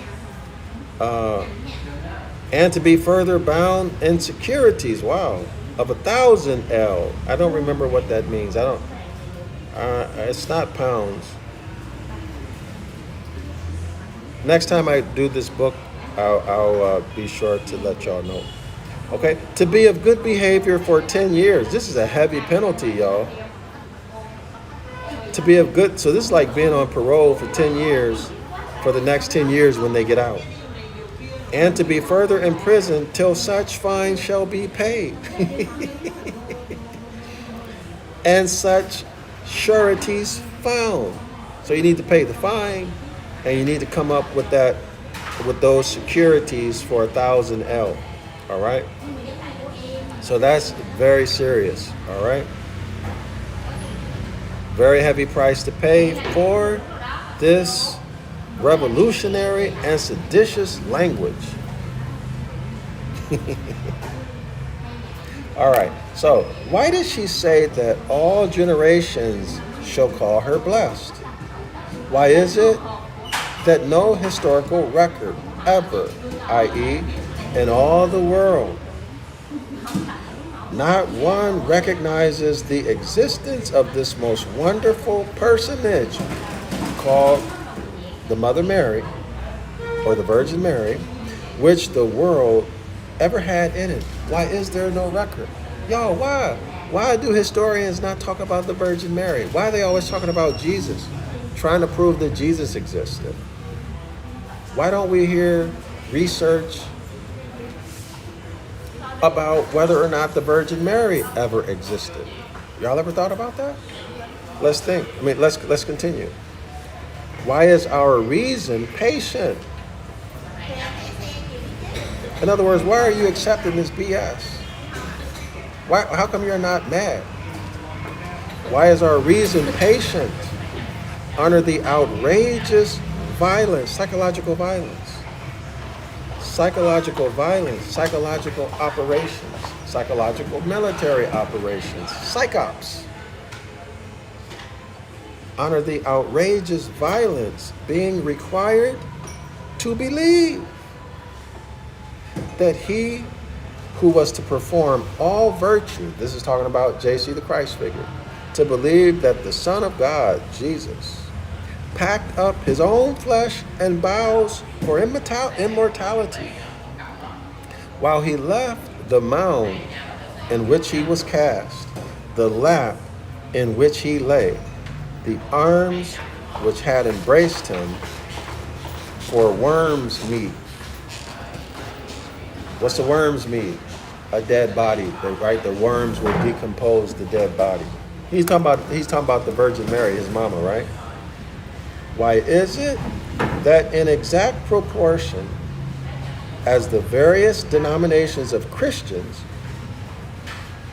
have seceded further and further from the Catholic Church, you find them paying less and less respect to the Virgin Mary? Well, that's a darn good question, right? I remember when I was first getting into religion, I was like 16, 17 years old. And I had that very same question. How come these religions don't worship Mary or find Mary significant, but how come the Catholic Church does? And they all come from the Catholic Church. That was a big question I had. All right.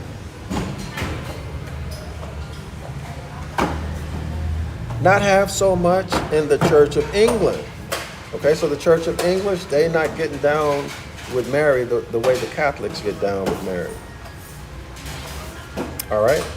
So not so much in the Church of England as in the Church of Rome, nor have so much among any other denomination of Christians as in the Church of England. So the Baptists, the Catholics, the Lutherans, the Methodists, so on and so forth, the Hebrew Israelites, the Episcopalians, they don't get down with Virgin Mary the way that the Church of England does. And the Church of England doesn't get down with the Virgin Mary as much as the Roman Catholic Church does.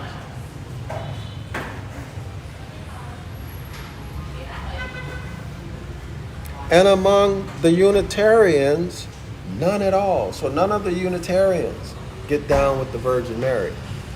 All right. Why is it that among all the boasted treatises on the evidences of Christianity, they got all these researchers, all these scholars, all these academics, professional academics, and what do you call it, y'all, when someone's not a professional? Let's just say professional and non-professional. Scholars, researchers, academics, whatever you want to call them.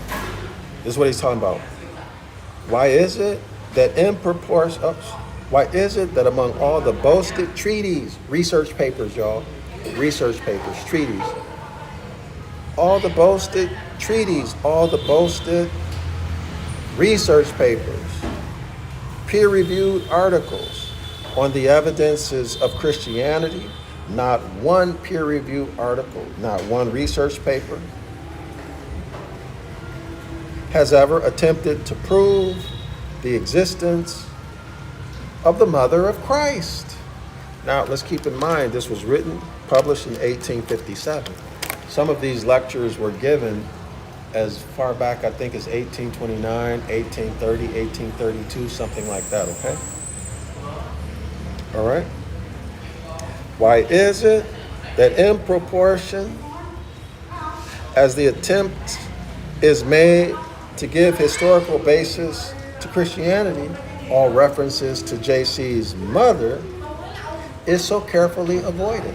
That's a darn good question. Why is it that y'all always trying to prove the historicity of Christianity, the historicity of JC, the Christ figure, but you never bring to the forefront the historicity of his mother, Mary? In fact, you avoid it. This is what the author is saying. You avoid dealing with whether or not Mary, his mother, ever lived, ever walked a step on planet Earth. You avoid it. Now, if Mary didn't exist,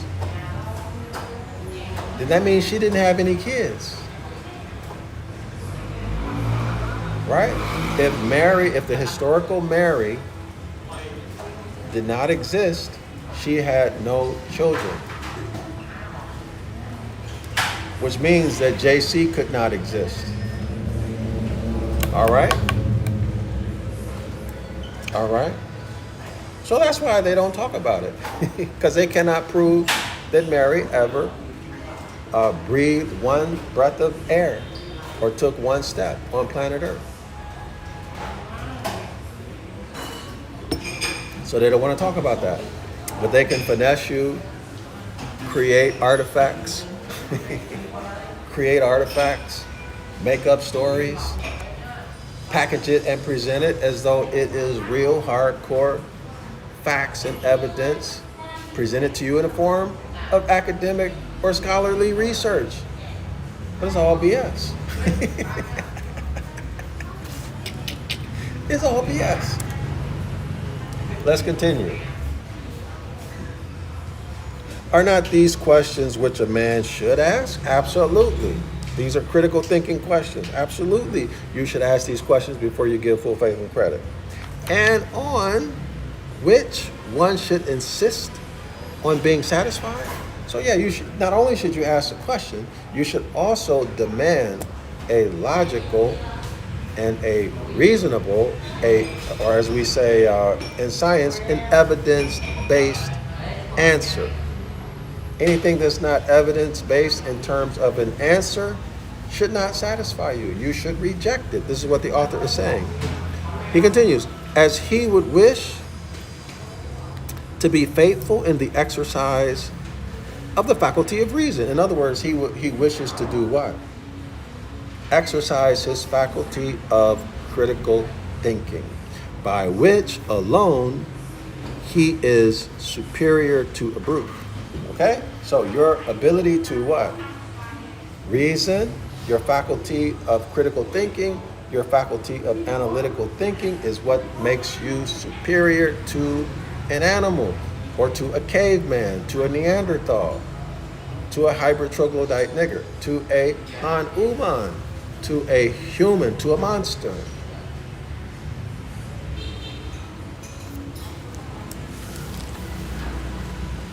And in the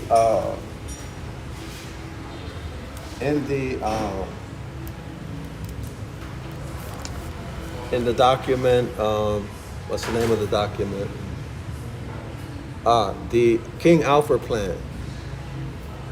I'm paraphrasing. It says those who have, I'm paraphrasing, those who have intelligence but who are not willing to use it are nothing more than stakes on the table. All right? Adrona writes, professional assistant to professional of their field. Thank you so much. Absolutely. That's what I'm talking about, y'all. All right? You have intelligence, but you are unwilling to use it. In other words, you have eyes to see, but you cannot perceive. You have ears to hear, but you cannot hear. Why?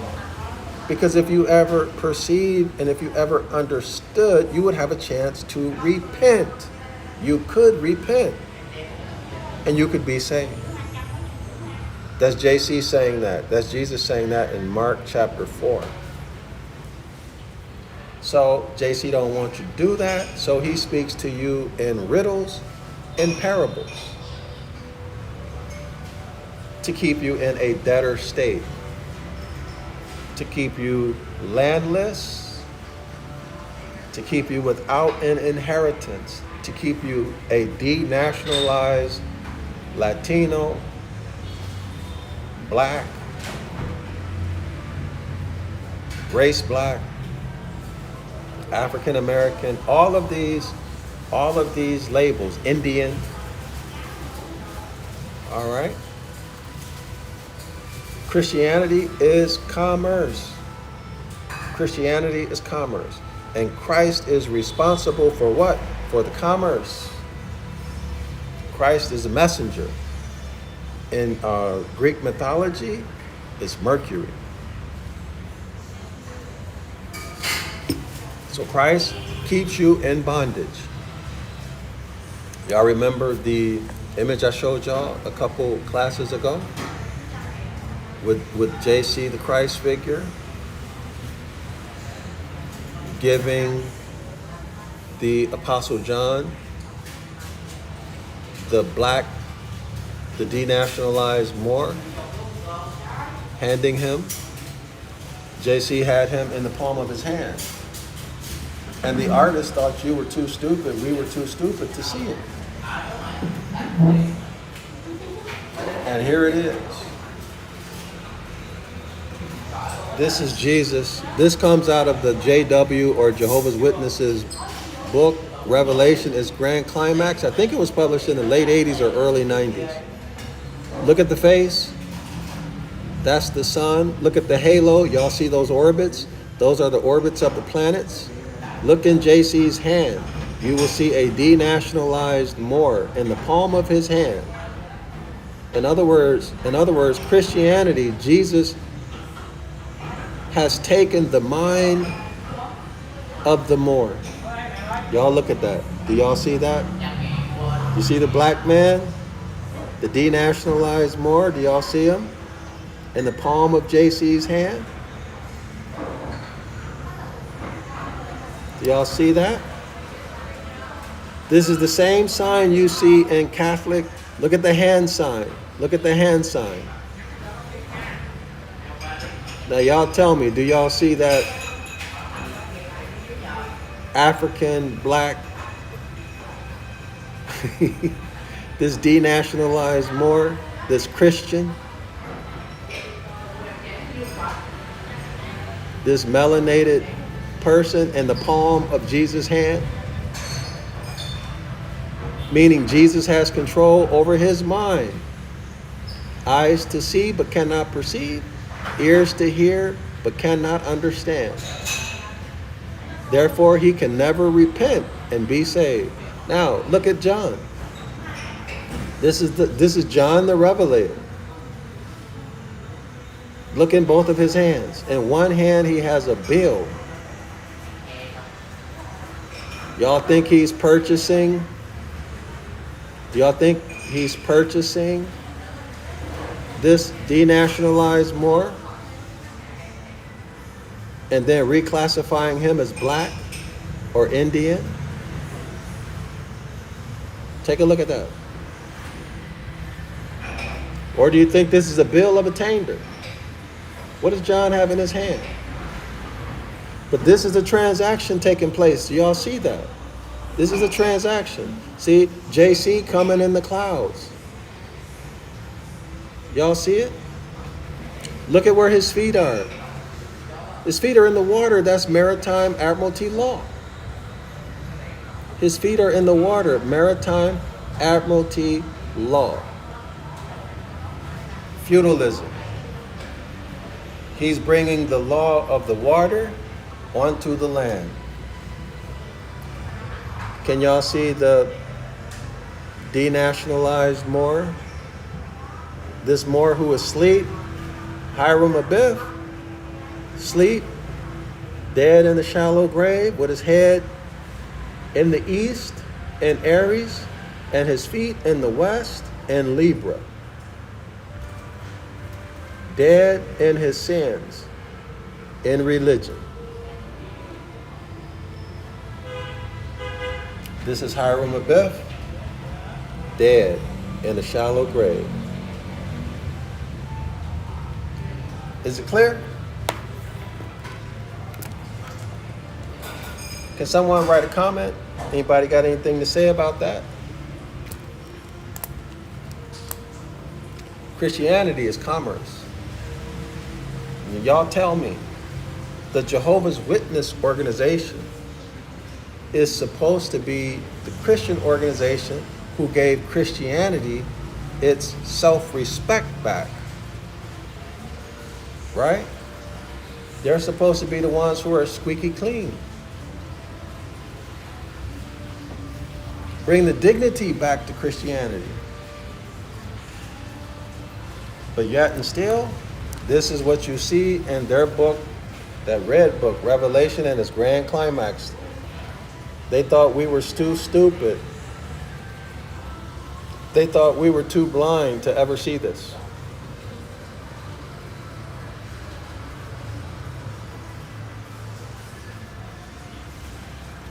Now, scholars, what does that mean? When you got somebody in the palm of your hand, what does it mean? Adrena writes, trade and commerce, absolutely. Thank you, Adrena. What does it mean when you got somebody in the palm of your hand? Or somebody, when we say the expression, oh, she's got him in the palm of her hands. What does it mean, y'all? Someone put it in the comment section.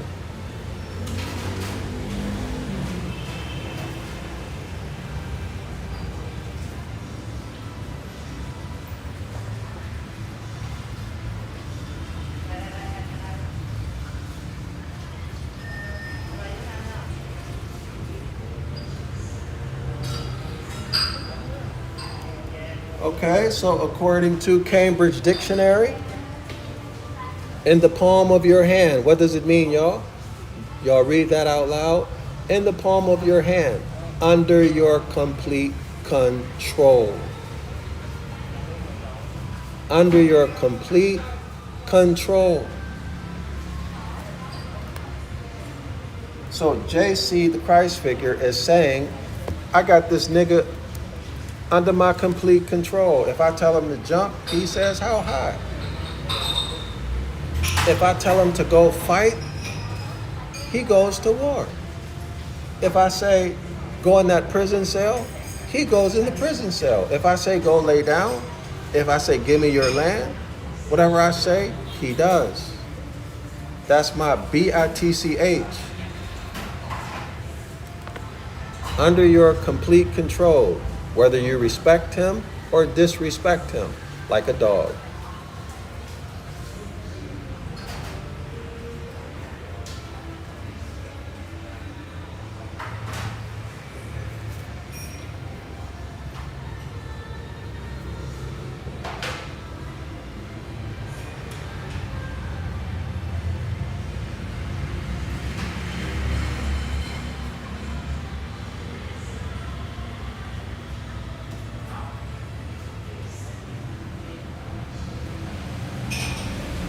So let's see if we can find something else.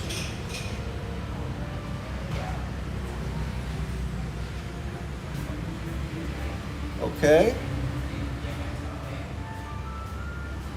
So in the palm of your hand, idiom. Have someone eating out of the palm of your hand. Oh, wait a minute. Wait a minute. So now the hybrid is eating us out of the palm of JC's hand.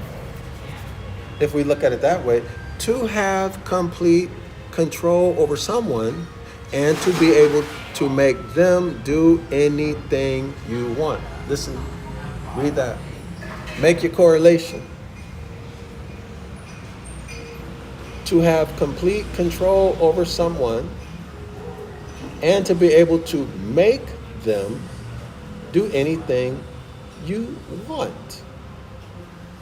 Do you mean Genesis chapter 1? Let's go to Genesis chapter 1. So remember, scholars, the mechanism of this is the Hermetic Law of mental gender. So y'all studied that, the Hermetic Law of mental gender, studied the analogy of the cuckoo bird laying its egg in another bird's nest. All right? You can get the Hermetic, you can get that book, just audio book on YouTube. All right? So let's look at this verse.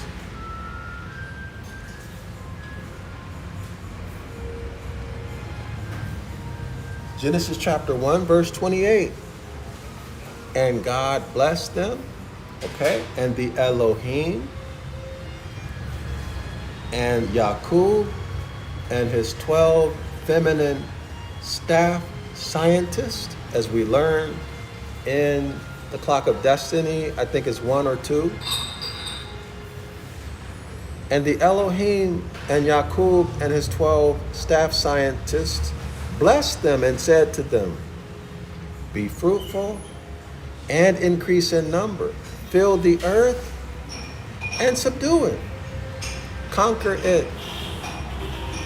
Rule over, have domination over, put in subjection, have supremacy over the fish in the sea and the birds in the sky and over every living creature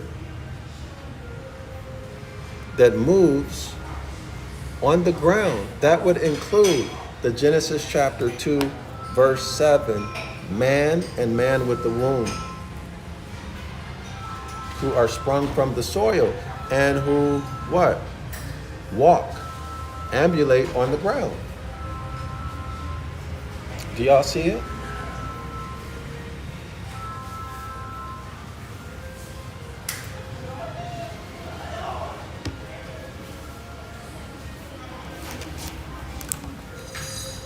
All right, let's keep it moving.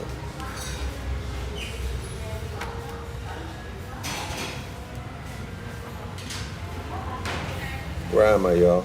Okay. Page 132.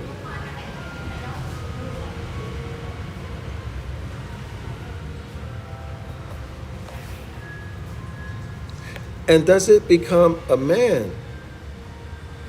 So is it honorable for a man? Is it manly to be going to church and chapel week after week and year after year, to come away no wiser than you went? Is that manly, y'all?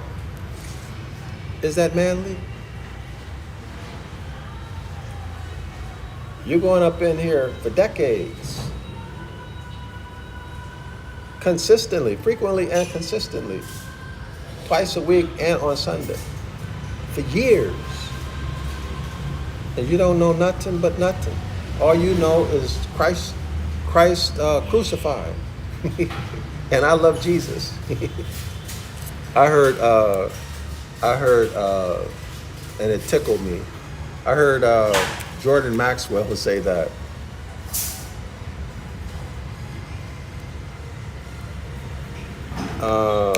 Let's see, where are we? Ah, okay. So is that manly, y'all? Is that masculine, or is that shameful? Okay. So you're going here day in, day out, week in, week out, listening forever to eternal repetitions of sounds without sense and words without meaning. You're just listening to verses. You're just listening to verses and gospel music. Or instrumental or orchestra music, and listen to verses. You're getting doctrines, beliefs. And the reasons that you're given, as the author said, the reasons are symbolism.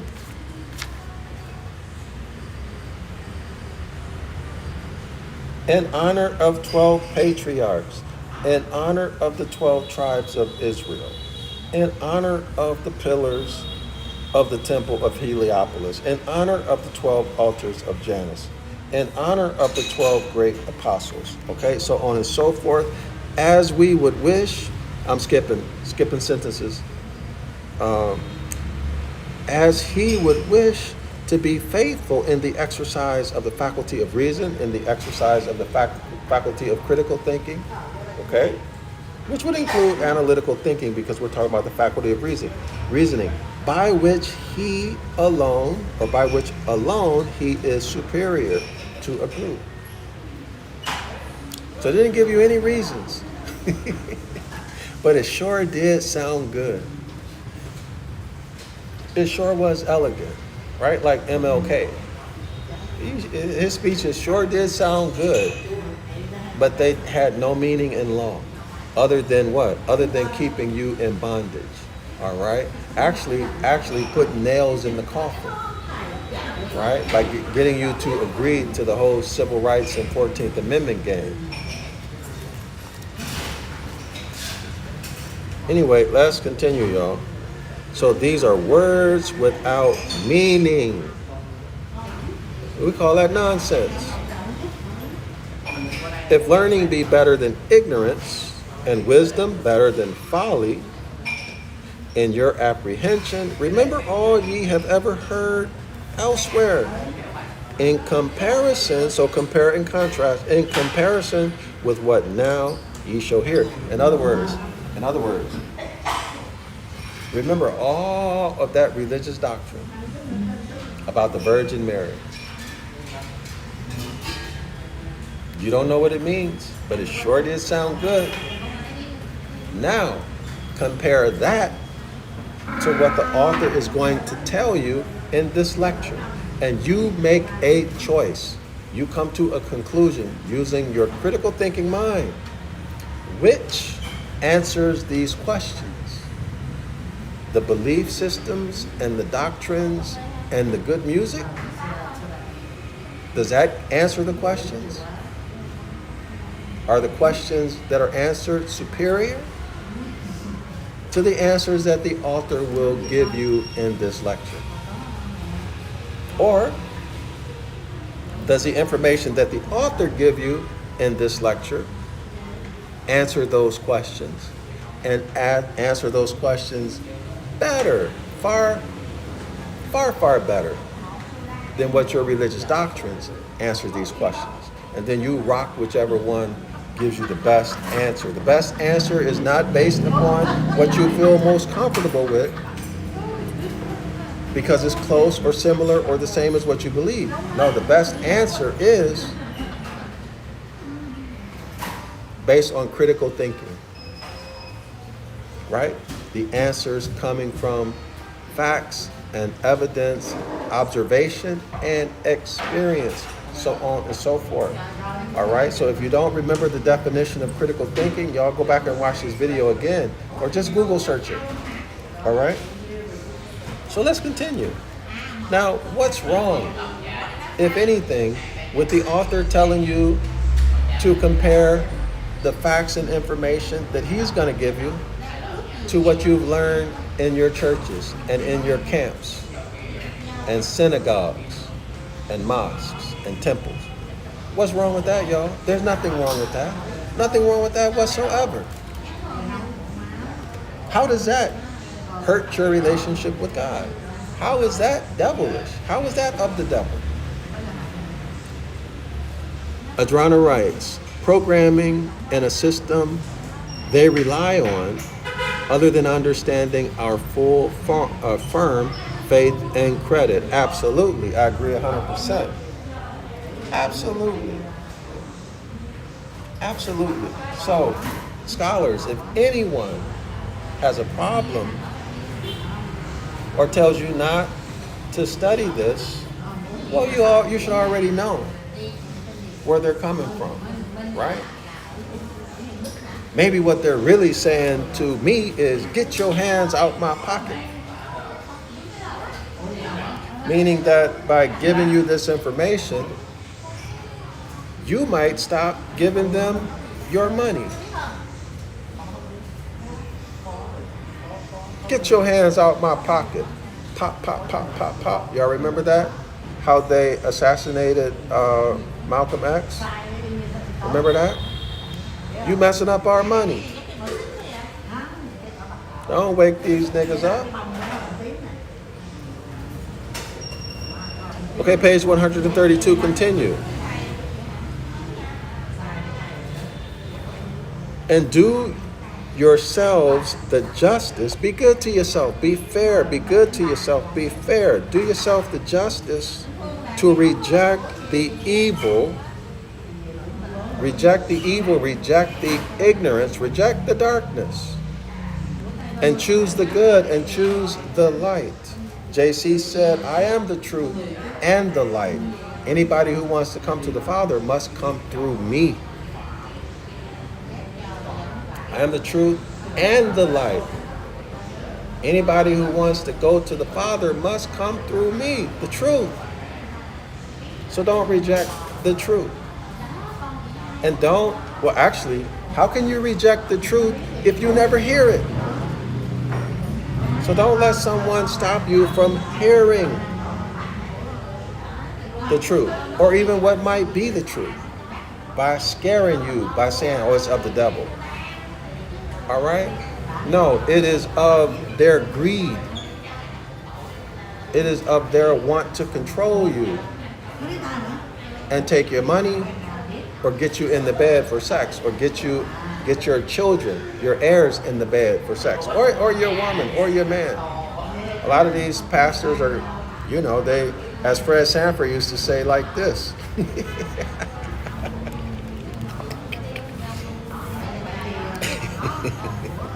So the Church of England celebrates two great festivals annually to the honor of the Virgin Mary.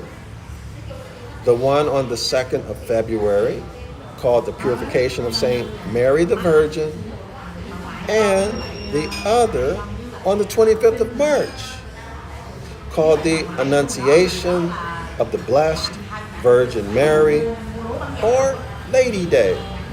How long have we been going, y'all? We're 2 hours. Oh, wow, 2 hours, and I gotta go. I gotta run, y'all. I have so many things I need to do, actually, that I've been doing, and I probably won't finish until toward the end of, I hope before the end of next week, but anyway, I gotta go. Hopefully I'll be back tomorrow. If not, definitely within 48 hours.